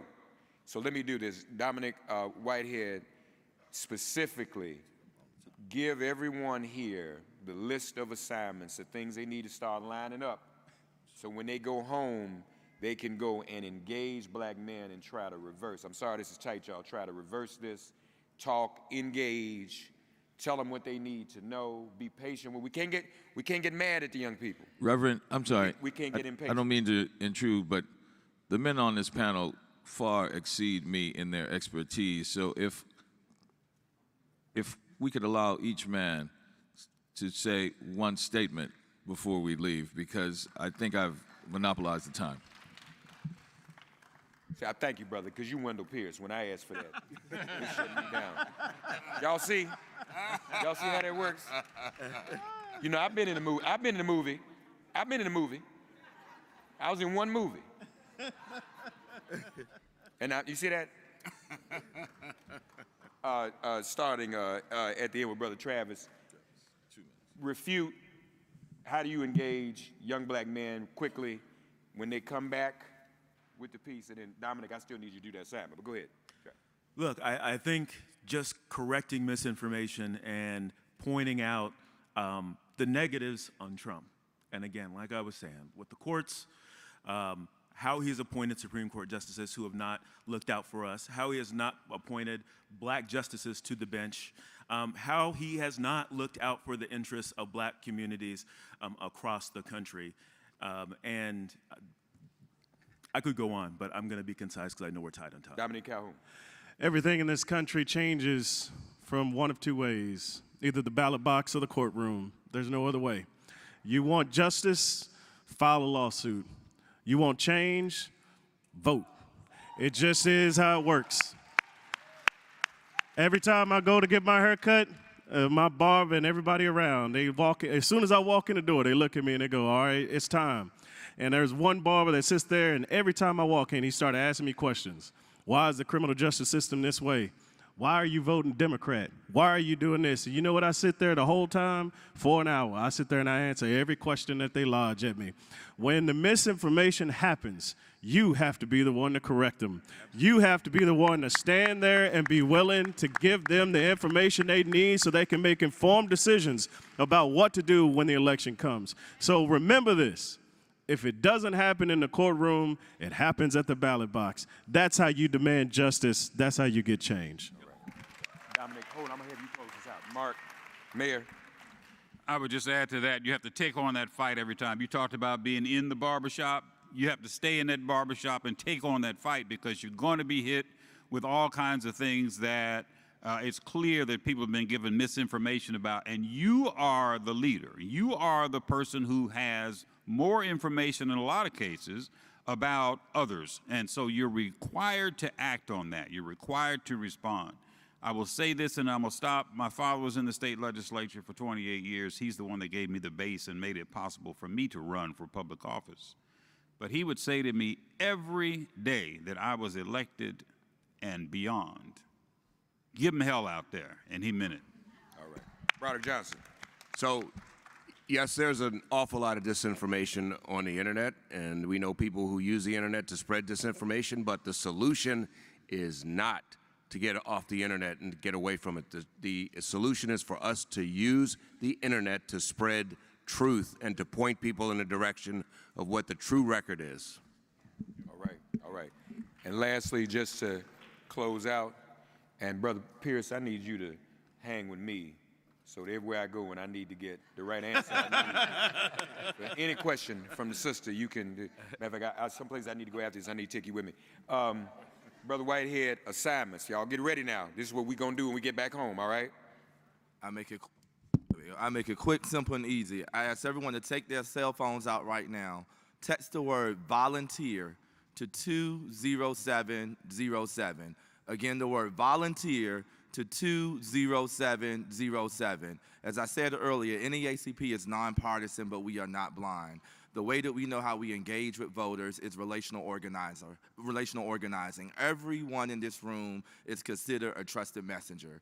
You can volunteer with the NAACP and sign up. The second thing what we will do, I will get with Madam Chair. We are releasing our black research in the next week and a half following the DNC, NAACP, and we will make sure that we get this research and have a briefing with the Black Caucus. And anybody else that need this research and information, we'll have toolkits ready to go on our main website at naacp.org/vote. Again, naacp.org/vote. All of our toolkits and information will be on the site. But again, text the word volunteer to 20707. We need everybody in this room to be all in with us to turn out black voters and make sure we push back on mis and disinformation, particularly the black men. Let's thank Travis Nelson.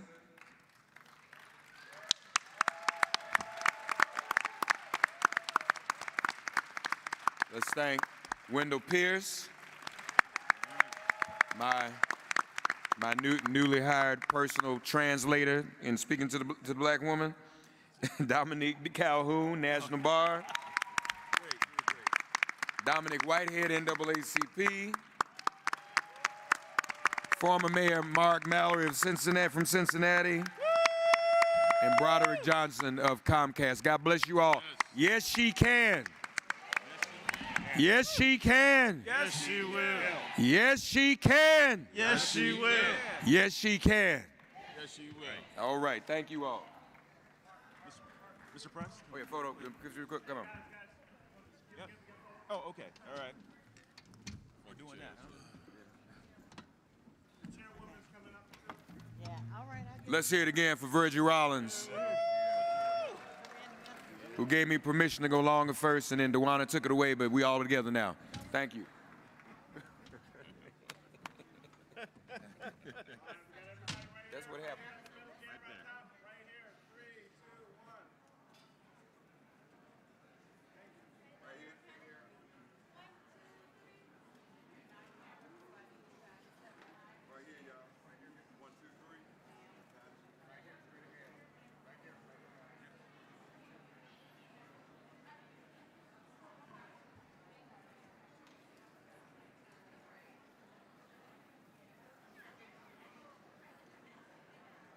Everybody good?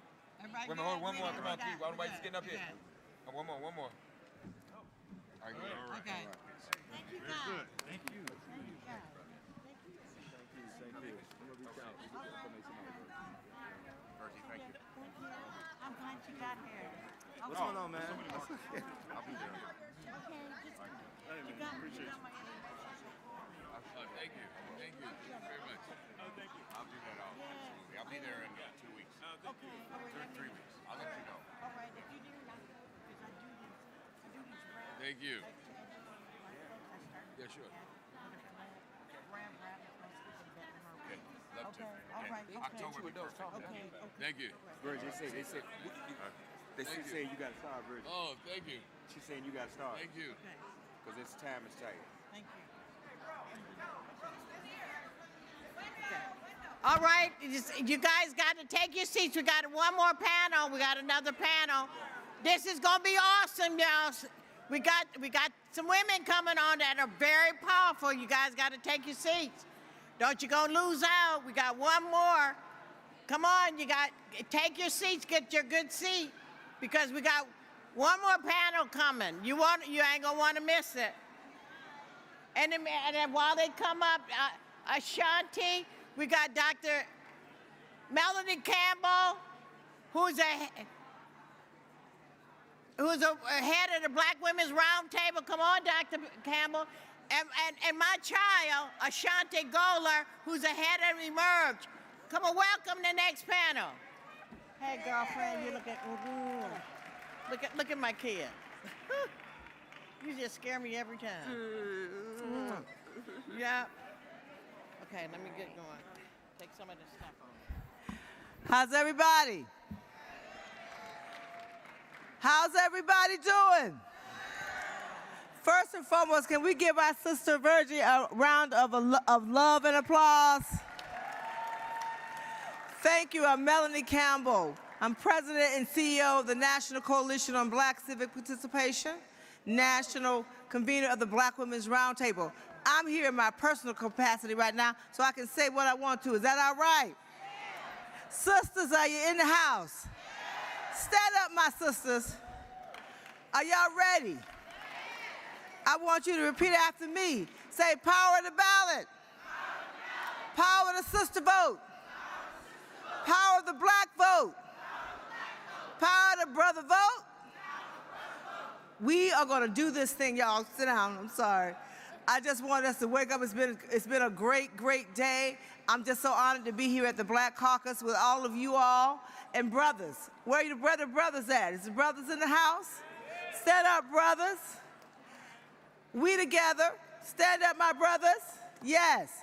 So let's say it with me. Power of the brother vote. Power of the black vote. Power of the sister vote. Power to everybody vote. So now I want the sisters and the brothers, get up, stand up together. Y'all ready? Y'all ready? All right now. They say power to black vote. We got the power. We're gonna use it. We're gonna show up. We're gonna show out. And say, yes, we can. Yes, we will. Yes, she will. Go all the way to the White House. And we're gonna have the first black, South Asian, Jamaican sister, woman, all that as our president of the United States of America, because we're not going back. Just say it. We're not going back. We built this country. We built this country. We are not going to be erased. We got the power, y'all. We got everything we need. But I'm going to say this to you. Don't think about no inauguration. Don't call nobody. Don't text nobody about no hotel rooms. I got about 1,500 people calling me. All that's going to happen. And because you all are leaders in your states, I'm sure y'all getting them text messages already. I'm telling all my friends, all my folks, look, we got time for that, but we got to get across the finish line. And we got to give our sister the tools she needs. That means, say, we're going to win the Senate. We're going to win the House. And we're going to win the White House. Thank you. Peace and power.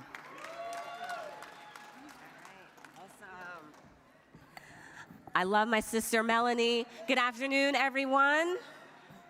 My name is Ashanti Golar. I am the president of Emerge, the nation's largest network of Democratic women elected officials and candidates who are my Emerge alums that are in the room. Really excited to be here. I am the first black woman to lead this organization. I have to thank Mama Virgie. I have worked for her ever since I basically started working at the DNC in 2008. She's the best. She's my fairy godmother, and she really supported me moving into this role. How many of you have been in the women's restrooms? Have you seen those decals on the mirrors? We did that. Emerge did that. Because we wanted you all to know that leadership does look good on you, that you are the future leaders of this country. Our organization actually came out of Vice President Harris's very first race for DA. Our co-founders were friends with her, they looked around, and they wanted more women like Kamala to run for office. So this is a full circle moment for us, and to be here and make sure that we are doing that recruitment and training to get more women, especially black women, running for office. At Emerge, we center the new American majority. That includes black women. Black women, we're the base of the Democratic Party. We don't have to just be voters. We can be elected officials. We have our Seated Together program, which focuses on black women elected officials who want to run for higher office. Joanna McClinton, the first woman speaker of the Pennsylvania State House. London Lamar, the youngest woman in the Tennessee State Senate. We have Congresswoman Amelia Sykes. They are all Seated Together alums. And we also do our judicial work, Gavel In, training more women to run for judicial positions. We have 109 Emerge alums that are judges. The majority of them are black women. This is what we wake up and do every day, knowing that if we want to change the face of politics, we need more women, especially black women in office. You can visit us for the rest of the convention. We have a booth in Denpalooza, and we're also doing live talks. They started today, they'll end tomorrow, and our final conversation will be with the iconic Anita Hill, so that's something that you don't want to miss. Thank you all so much. You can visit us at emergeamerica.org every single day. Bye. Good afternoon. How's everybody doing? Awesome. Because Miss Virgie is so amazing, she's able to get wonderful, wonderful different voices from different communities to represent us. We have a great panel that's going to be coming and speaking to you today. And we are going to start with Joteka Edie, who is the founder of Win with Black Women. Well, hello, DNC Black Caucus. Are there any winning with black women in here tonight? Are there any of you that was part of the 44,000 black women that have inspired the nation? It is an honor to be with each and every one of you today. Let me tell you one thing. This country right now, if they did not know how to win with black women, I promise you they know what it means to win with black women. Let me hear you say win with black women. Yes, she can. And let me say right here, I know everybody in this room knows how to say Kamala Harris. And when they can't get it right, we're going to remind them they could just simply say Vice President Harris. It is such a time for our nation, and it is an honor to stand here in this moment. Everyone has been talking about the historic call that took place on July 21st, but I am here to remind people that long before that call, black women have been toiling and doing the work. Had it not been for black women who have been a part of the DNC Black Caucus, the Shirley Chisholms of the world, my soror, I know I got on pink, baby, but my heart and soul is red. Fannie Lou Hamer, Dr. Hazel Lynn Dukes. I can call the roll of black women who have consistently been the backbone of this party. Black women who consistently do the work. Black women who will meet for years and years when nobody is looking, and so when the time is right, all we have to do is shift the agenda and help inspire a nation. Black women and black people have always been the bedrock of this party. Now, I am sitting here and I saw my good Madam President here in the room. And yesterday we were on stage for Native Land Pride, and she talked about the great Shirley Chisholm. And Shirley Chisholm reminded us that if they don't give you a seat at the table, then we should bring a folding chair. But I'm here to say to you all today that I dare say that right now in America that black women and black people in this country, yes, there was always a table, and they often would not give us a seat, and we had to bring our folding chairs. But I dare say right now in this moment, black folks are building the table, and we are building a table in which everyone has a seat at the table.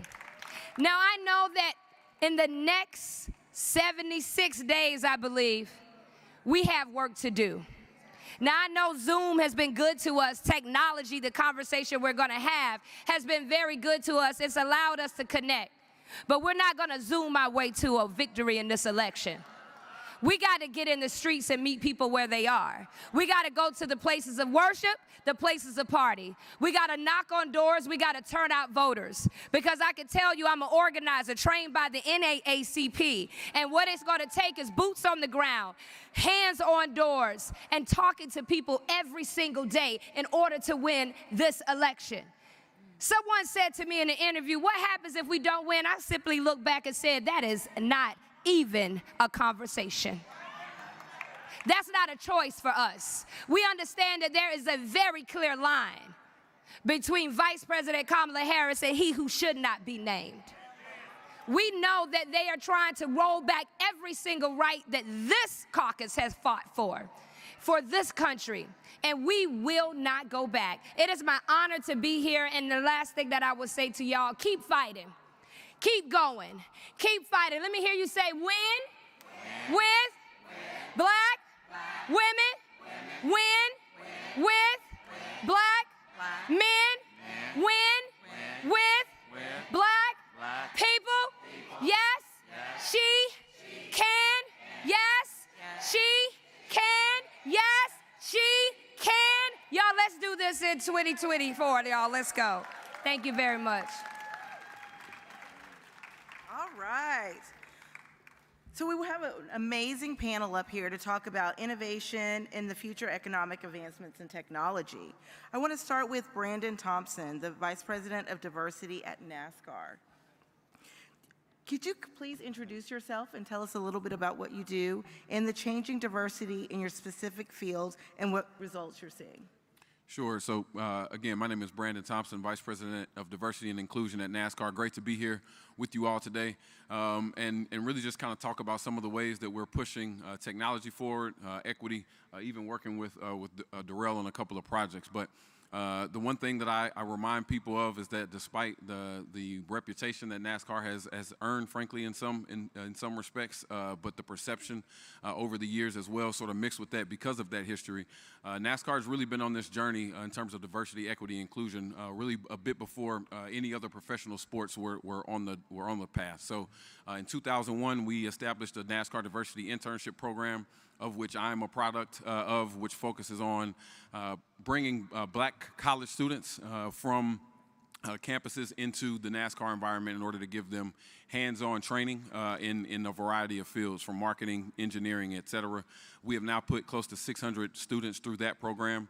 We're also really excited about a couple of other programs, really in that same vein, the NASCAR Campus Lab program, which currently sits at Bethune-Cookman University, soon to expand to another university in North Carolina, as well as an engineering fellowship program, which focuses on putting black college students and master's level candidates on path to become crew chiefs and race day engineers, which across other sports you would commonly hear those referred to as head coaches and assistant head coaches. So we're excited about those types of programs.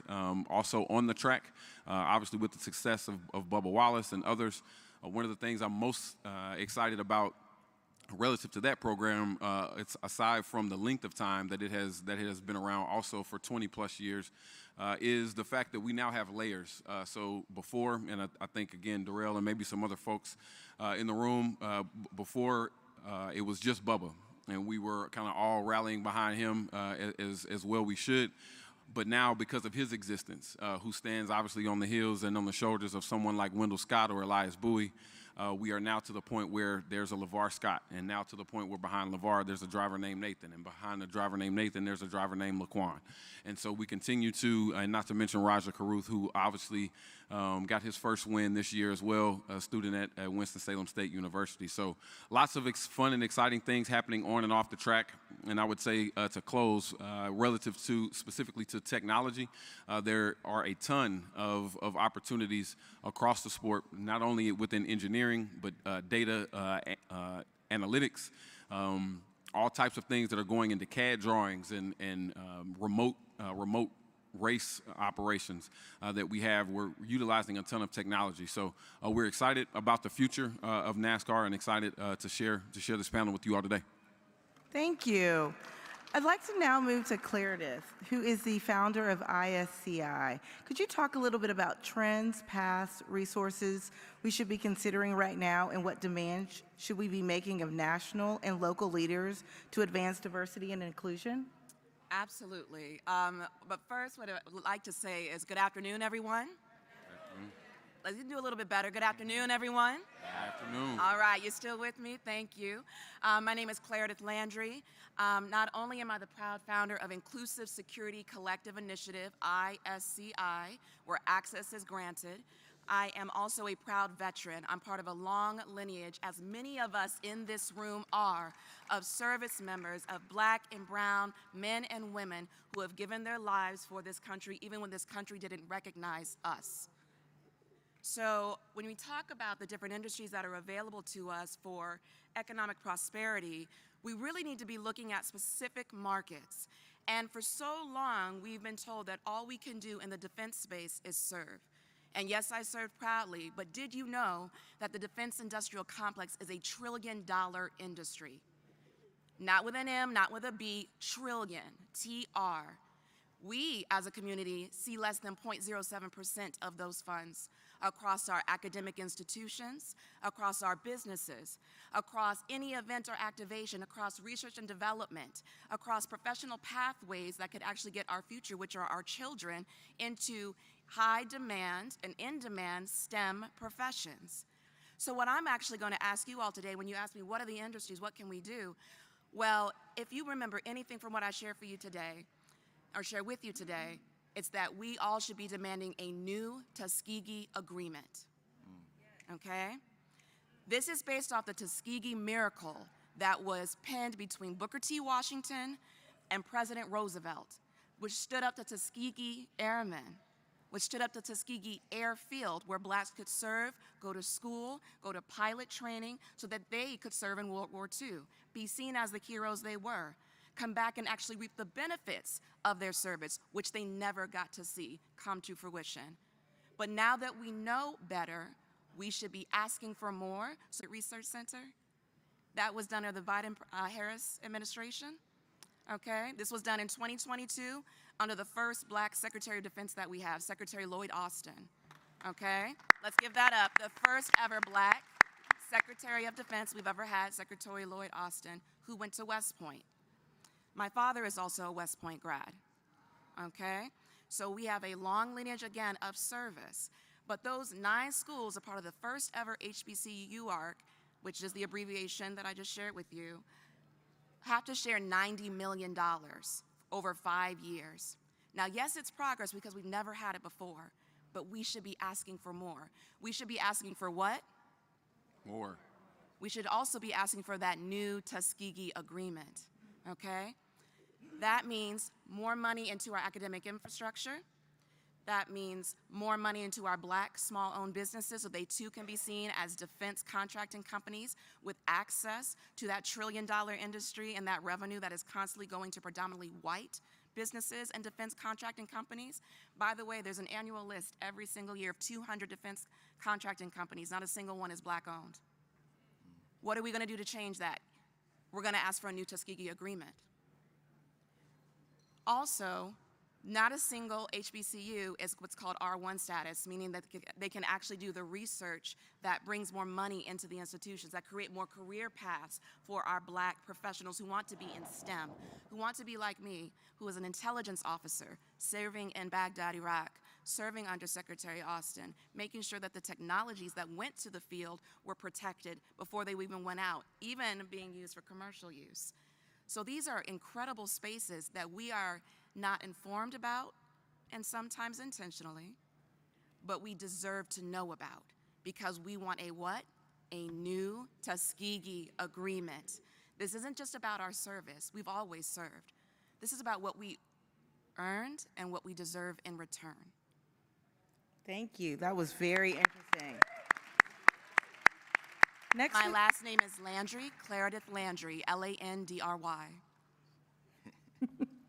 All right. Next, we have Daryl Booker, who is the Tech Diversity Lead for Microsoft. You want to introduce yourself and then talk to us a little bit about some trends that you're seeing as well? Absolutely. Hello, everyone. My name is Daryl Booker. I'm a racial equity tech lead at Microsoft. I also sit on the Congressional Black Caucus's Racial Equity Task Force. But my work at Microsoft is rooted in how we use technology and data to address racial injustices.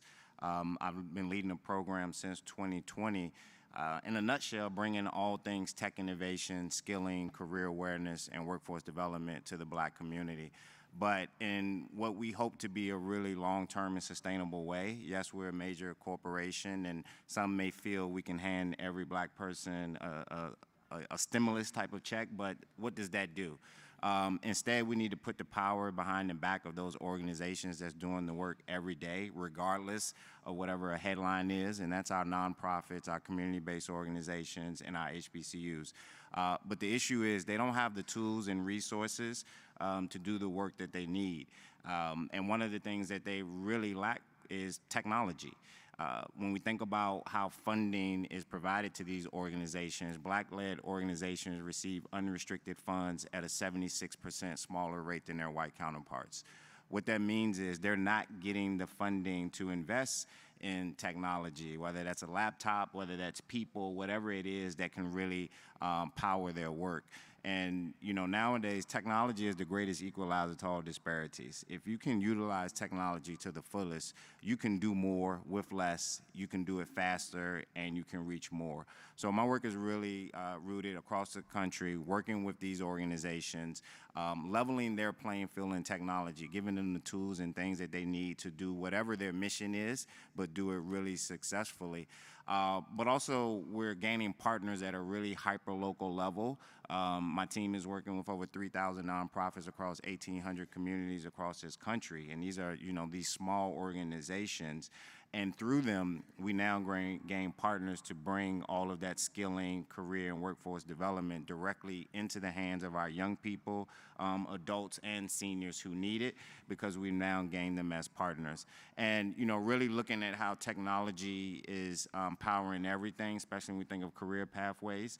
How can we tell a young person right now that they can't be a successful content creator when they see it, when they open their phone? Let's give them the tools that they need and the education to do it. Brandon talked about, NASCAR, working with them on just exposing our young people to motorsports, and have no idea how big that industry is, how big that sport is, and all the career pathways from vehicle design all the way to post-race analytics.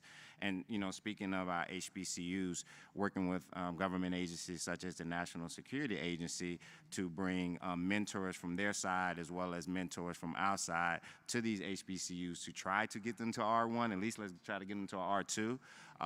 But these are the things that, we're doing, and just trying to make sure that we don't get left behind. The latest thing right now is AI, and I personally, my 20-something years in tech, have not seen a piece of technology that's growing to this type of adoption as fast as AI, and at what I call an equitable level that everybody can use it. But just like nowadays, you don't see on job descriptions that you need to use Word or Excel. That's a given, right, for an entry-level role. This will be what we will be seeing in terms of being able to use AI. So whatever we can do to make sure that our young people are gaining these valuable skills as soon as possible, but even making sure that our businesses and our entrepreneurs and our startups are using technology to the fullest. Thank you. That was awesome. So as we close, and was this not some really good information? I urge all of you to go out and follow them on their social media, because we want to make sure that we're keeping current and learning all these amazing things. So as we close, I would definitely like to go to each of you and give you 2 minutes and tell the audience 3 things that they could do in this election cycle that will help DEI from your perspective. I'll start. So 3 things. 2 minutes. 3 things in 2 minutes. I think I can handle that.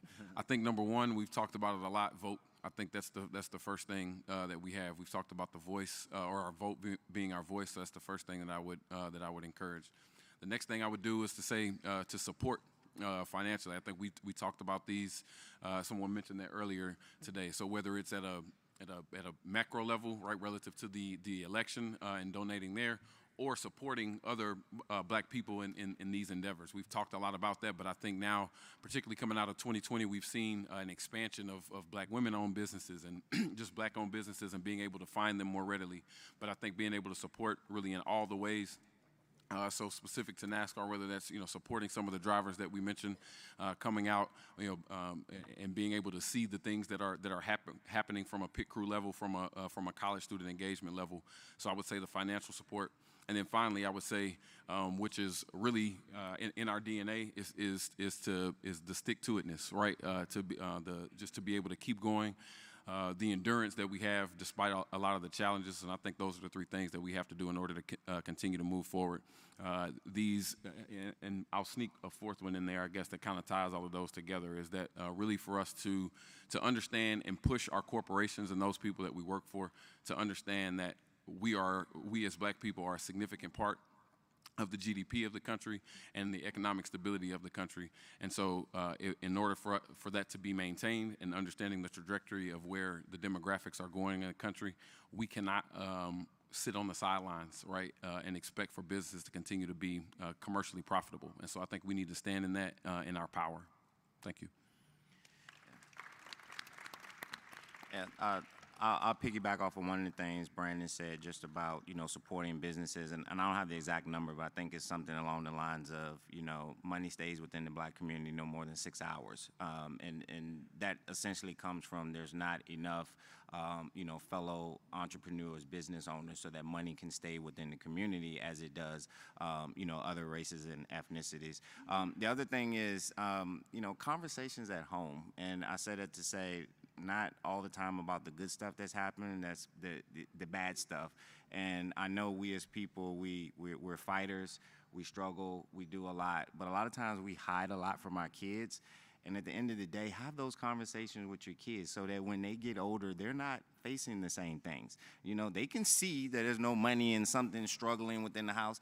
Sit down at that moment and show them about budgeting and financing so they're not figuring things out on their own just because we're too prideful to be able to share that within our home. And then also, when we think of corporations, and I know I work at one, so I'm speaking, to myself. For me, there was whether it was corporations, foundations, government, you name it, a lot of money came out of nowhere in 2020. And in my opinion, only so much has changed, barely anything. And does that erase 400 years of oppression? I think we all say no. And it really takes you all's voice, just like it did in 2020, for all these things to come about. Y'all have to keep using y'all voice and holding those accountable who have those resources to be able to help. Thank you. Okay, so I have a couple of asks. First, I'd like everyone to see if their congressman or woman or senator sits on the HASC or the Appropriations Committee, because there's something called the National Defense Authorization Act, which every year you're able to change language, and there's a specific line 4144, that allows you and to encourage your congresswoman, congressman that may sit on the HASC, the appropriations, to increase the dollar amount that's going to our HBCUs for STEM-based research and development and technology. With that increase, that means they have more infrastructure at our HBCUs. That means our talent can get their undergrad and graduate degree in STEM at the same school and you do not have to transfer to a PWI to be successful. That means more credit to our HBCUs. That means more funding to our HBCUs. That means more infrastructure and capability and defense contracts, again, worth $1 trillion. Okay? So that's the first ask I would have of you. That NDAA and that legislative influence is tantamount to sustainable change and investment in our communities. Secondly, the UARC that I mentioned before, where there's 9 HBCUs sharing $90 million across 5 years, at the epicenter of those 9 schools is VP Harris's alma mater, Howard University. They are the #1 school on track to reach R1 status. I would love to see that become a reality under her presidency. Okay? Can we get a round of applause for that? Let's continue that momentum. Thirdly, Black businesses deserve to be involved in the Mentor Protege program as part of the Defense Industrial Complex. That's when an established, predominantly white or just majority defense contracting company invests and trains and teaches a Black or marginalized community-owned business or underrepresented owned business how to be a part of the acquisition cycle. You know when solicitations are dropped. You know how much it's for. They're responsible for making sure you're successful because then it makes them look successful. We're not involved in that program at scale. And lastly, this is more about the heart here. This is more about, what we deserve as a community. Ultimately, the Defense Industrial Complex and our part in it is about the country's readiness, and it's about maintaining strategic competitive edge so that we are not taken advantage of by our adversaries. We as a community are tantamount to that success. We cannot be ready as a country. We cannot be secure as a nation without Black people at the table. So what we want is a new Tuskegee Agreement. Can I get it one more time? New Tuskegee Agreement. Thank you so much. Let's give a round of applause for this amazing panel. Thank you so much.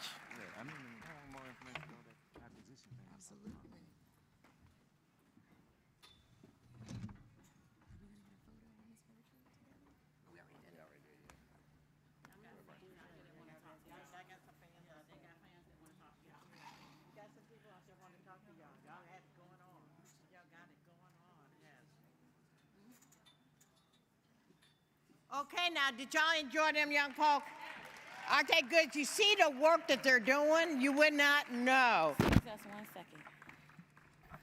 If you all will just give us a moment for a personal privilege. My name is DeWanna Thompson, and I have the honor of serving alongside Miss Virgie Rollins.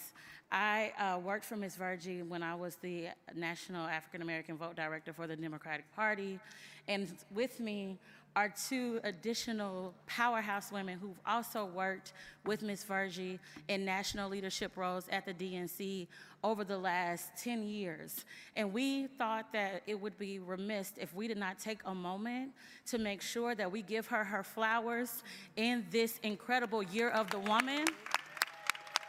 Please stand to your feet with us and honor this woman who has fought for us, who has put her heart on the line for us, who has demanded excellence on behalf of our people, who is still fighting every single day, even today, to make sure that we have the things that we need. It's because of people like Miss Virgie that our stories exist. Each one of us have held CEO level roles. Each one of us are currently leading national programs. Each one of us represent about 1,000 other women who are seated in high places because of how high this lady has elevated us on her shoulders. And though the crowd has dwindled, her power has not. And we wanted to ensure that while the cameras are still here, and you're still here, that we bear witness to the greatness that is Miss Virgie M. Rollins.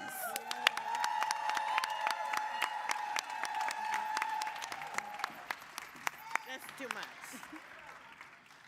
How do you follow a DeWanna Thompson? Y'all give it up for DeWanna. DeWanna she and I have been friends over a decade now, and we call each other twin because we act so much alike that people now start to think that we're twins for real. But when I tell you about the power of sisterhood, I don't care if you're in a sorority or not. If you have a band of women who you can stand with, you can cry with, you can pray with, you can work with, the one you could take a couple of lashings with. Miss Virgie, what you have done, Oh, God.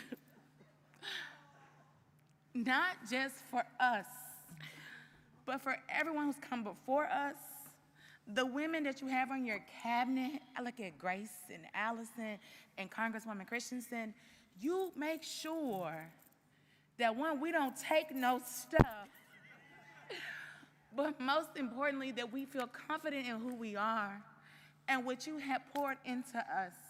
You have been the mother for so many. I know Venus and your other nieces are out here in the audience and your family. You have extended us grace in ways that we don't know.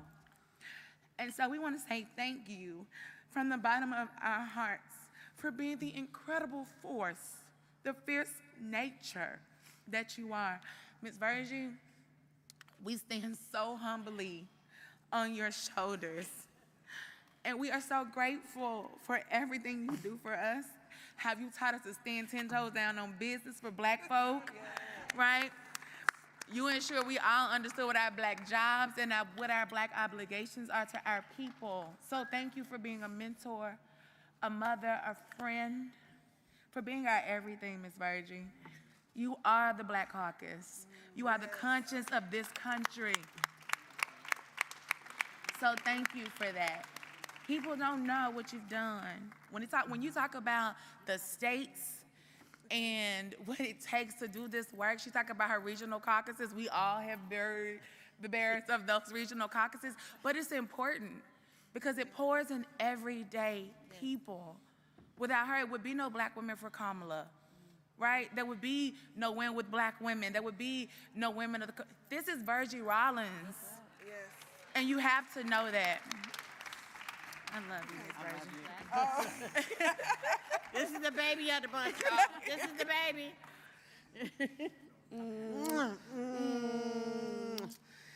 Ooh, good afternoon. I don't know how I can follow Dawana or Wakenya. My name is Ebony Baylor, and I served at the pleasure of Chair Virgie Rollins. What Dawana and Wakenya said, ditto. And I also want to give credit to Wakenya Clanton because I came to the DNC because she opened the door and she told me about the position. She encouraged me to apply and she made the avenue available and advocated for me to be represented at the organization. And she told me about the importance of Ms. Virgie Rollins. She told me about the goal and the role and what we were going to be doing and the importance of our position and the things that we were going to do in the lives that we were going to change. Ms. Virgie accepted me as a political daughter. And through some of the toughest times of my life, even after I left the DNC, I've lost my father, I've lost my aunt, I've lost my uncle, all in the last 6 months.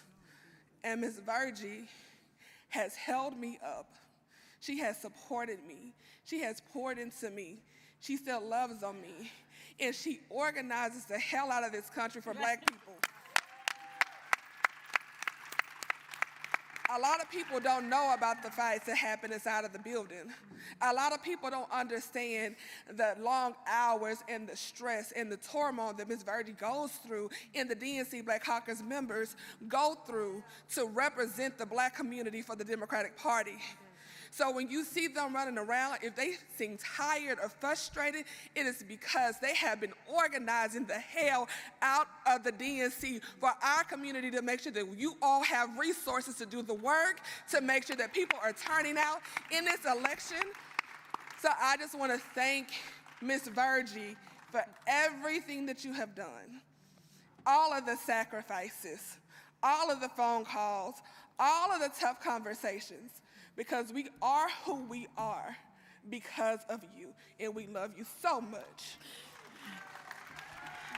Virgie, Virgie, Virgie, Virgie, Virgie, Virgie, Virgie. I'm gonna do the ugly cry. Y'all gonna make me do the ugly cry. You got the last remarks. Marcus said I don't want to come up and say this is enough. Okay. You know what? These are my children. And I love them so much. They always, at the DNC, I do intimidate a lot of people at the DNC, from top all the way top down. But I always tell them, always have your back because you staff, and if they mess with you, they messing with me. And they know that I'm going to be there for them. I tell them all the time when, like my dad used to tell me all the time, when you walk out of this house and you look in the mirror, That's all white folks see is your this. They don't care how smart you are. They don't care how good looking you are. You can go high up in the land, but you still this. And so I tell them I'm gonna always be here for them. I'm gonna always lift them up because I'm here. Sometimes I always tell them. They were saying, "Ooh, Miss Virgie's, y'all better be nice because she gonna get y'all if y'all ain't." Because but I'm very structured, and I say what you do. Don't worry about what people say. Whatever the issues are, whatever the job is, just do your job. Make sure it's the right thing. Make sure, listen to what they're telling you. And that's what you do. And then all the other stuff, don't shut the noise out. Just do not listen to the noise because that don't matter. You matter.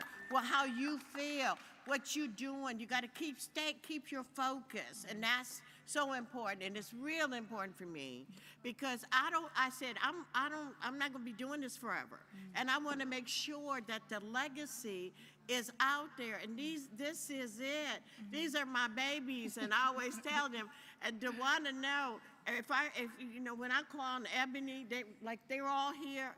They're all here. Everywhere I go, they call me, say whatever you need.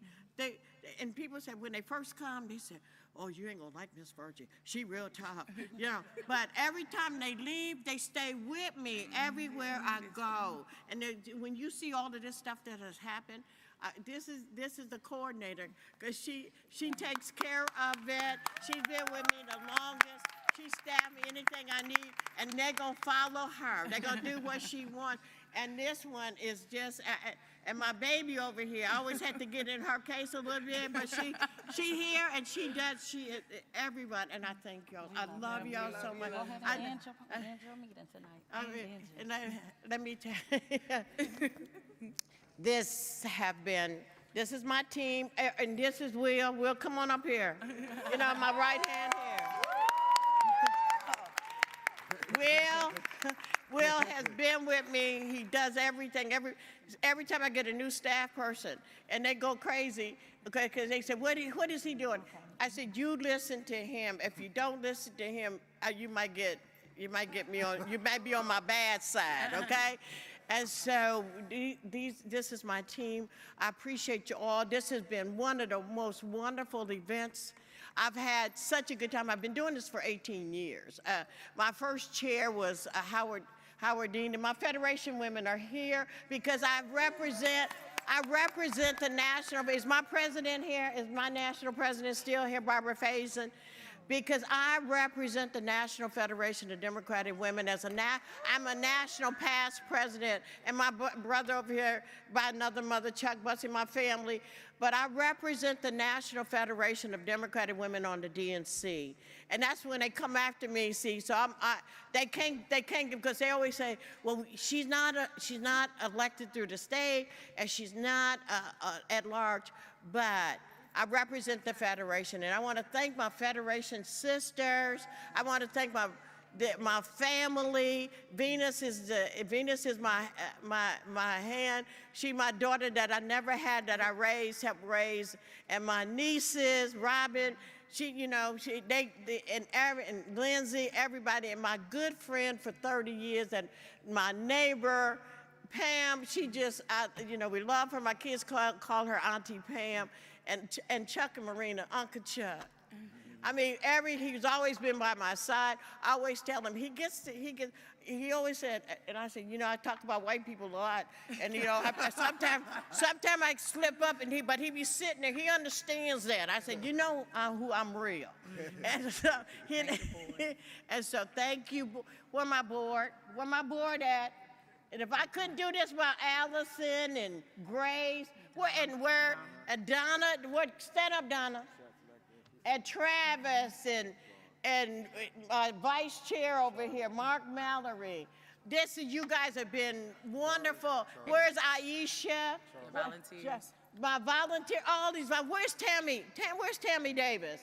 Right, Tammy? You made this come together from us from afar. You were Chicago. Obama loaned her to us. And thank you, Tammy, so much. And take- acknowledge Trey from Biden. And Trey from Trey, come up here. Trey Baker, you come up here. This is the director of Black Folks for Harris. This is my buddy and my counterpart. This who I'm gonna be beating up a lot because I got to get the money from him. I got to call him to get the resources. So Trey, you want to say just a word or two? Yeah, I'll say a word or two. Come on up here, Michael. First of all, I'm not the black director for Harris this time. I was the director of black engagement for Joe Biden in 2020. I'm a senior advisor to the campaign now. So y'all don't call me directly on this. I just wanted to come and say one thing. One, thank you to Virgie Rollins. I wanted to add our little piece to it because what Virgie does, and last night, First Lady Michelle Obama mentioned something in particular that resonated with me. She said, don't complain because you didn't get reached out directly to by somebody from the campaign, because we don't have time for that foolishness. Those were her exact words. We don't have time for that foolishness because we're all working and we're all doing our thing. And so I'm coming to you today to say you have been reached out to somebody from the campaign. That's me. And we need you because we don't have time for that foolishness. And so don't come and say, oh, I hadn't heard from Trey, I didn't get an email back, he didn't call me back. Follow Ms. Virgie's example. Ms. Virgie will call me 17 times. And then she gets me and does the work. But I just want you to know what she does to push resources out into the community. She demands that black people have the resources that they deserve for this campaign and to get out and push the vote. And so just know that she's holding our feet to the fire from the campaign side to get those resources out into the streets. And I'll tell you this is off the record. Everybody should be pushing us. Everybody should be pushing the campaign to do more because we deserve more. And if we represent 33% of the vote, the coalition that's going to push this over the top, we should represent an equal amount of the money that's going out. And that's what Ms. Virgie pushes. And so I just wanted to say thank you for that. The last thing I'll say is make sure everybody takes one of these. In the spirit of not putting up with foolishness, when somebody comes to you with the foolishness of Kamala Harris and Joe Biden haven't done anything for black people, I want you to pull this out because we don't have time for that foolishness. When somebody comes to you and they say Kamala Harris is not black, I want you to pull up her record and show just how black she is because we don't have time for that foolishness. And so I want everybody to take these. If you haven't gotten one, make sure you have it. Put it in your pocket, fold it up, keep it with you at all times because we don't have time for that foolishness. Thank you so much. Thank you. And one other person, Keith Corbett, my buddy from Rainbow Push. We have served for years with him, and I call him all the time, and we listen to Dr. Haynes on Sunday. Thank you, guys. Thank you so much, and this meeting is adjourned. Before you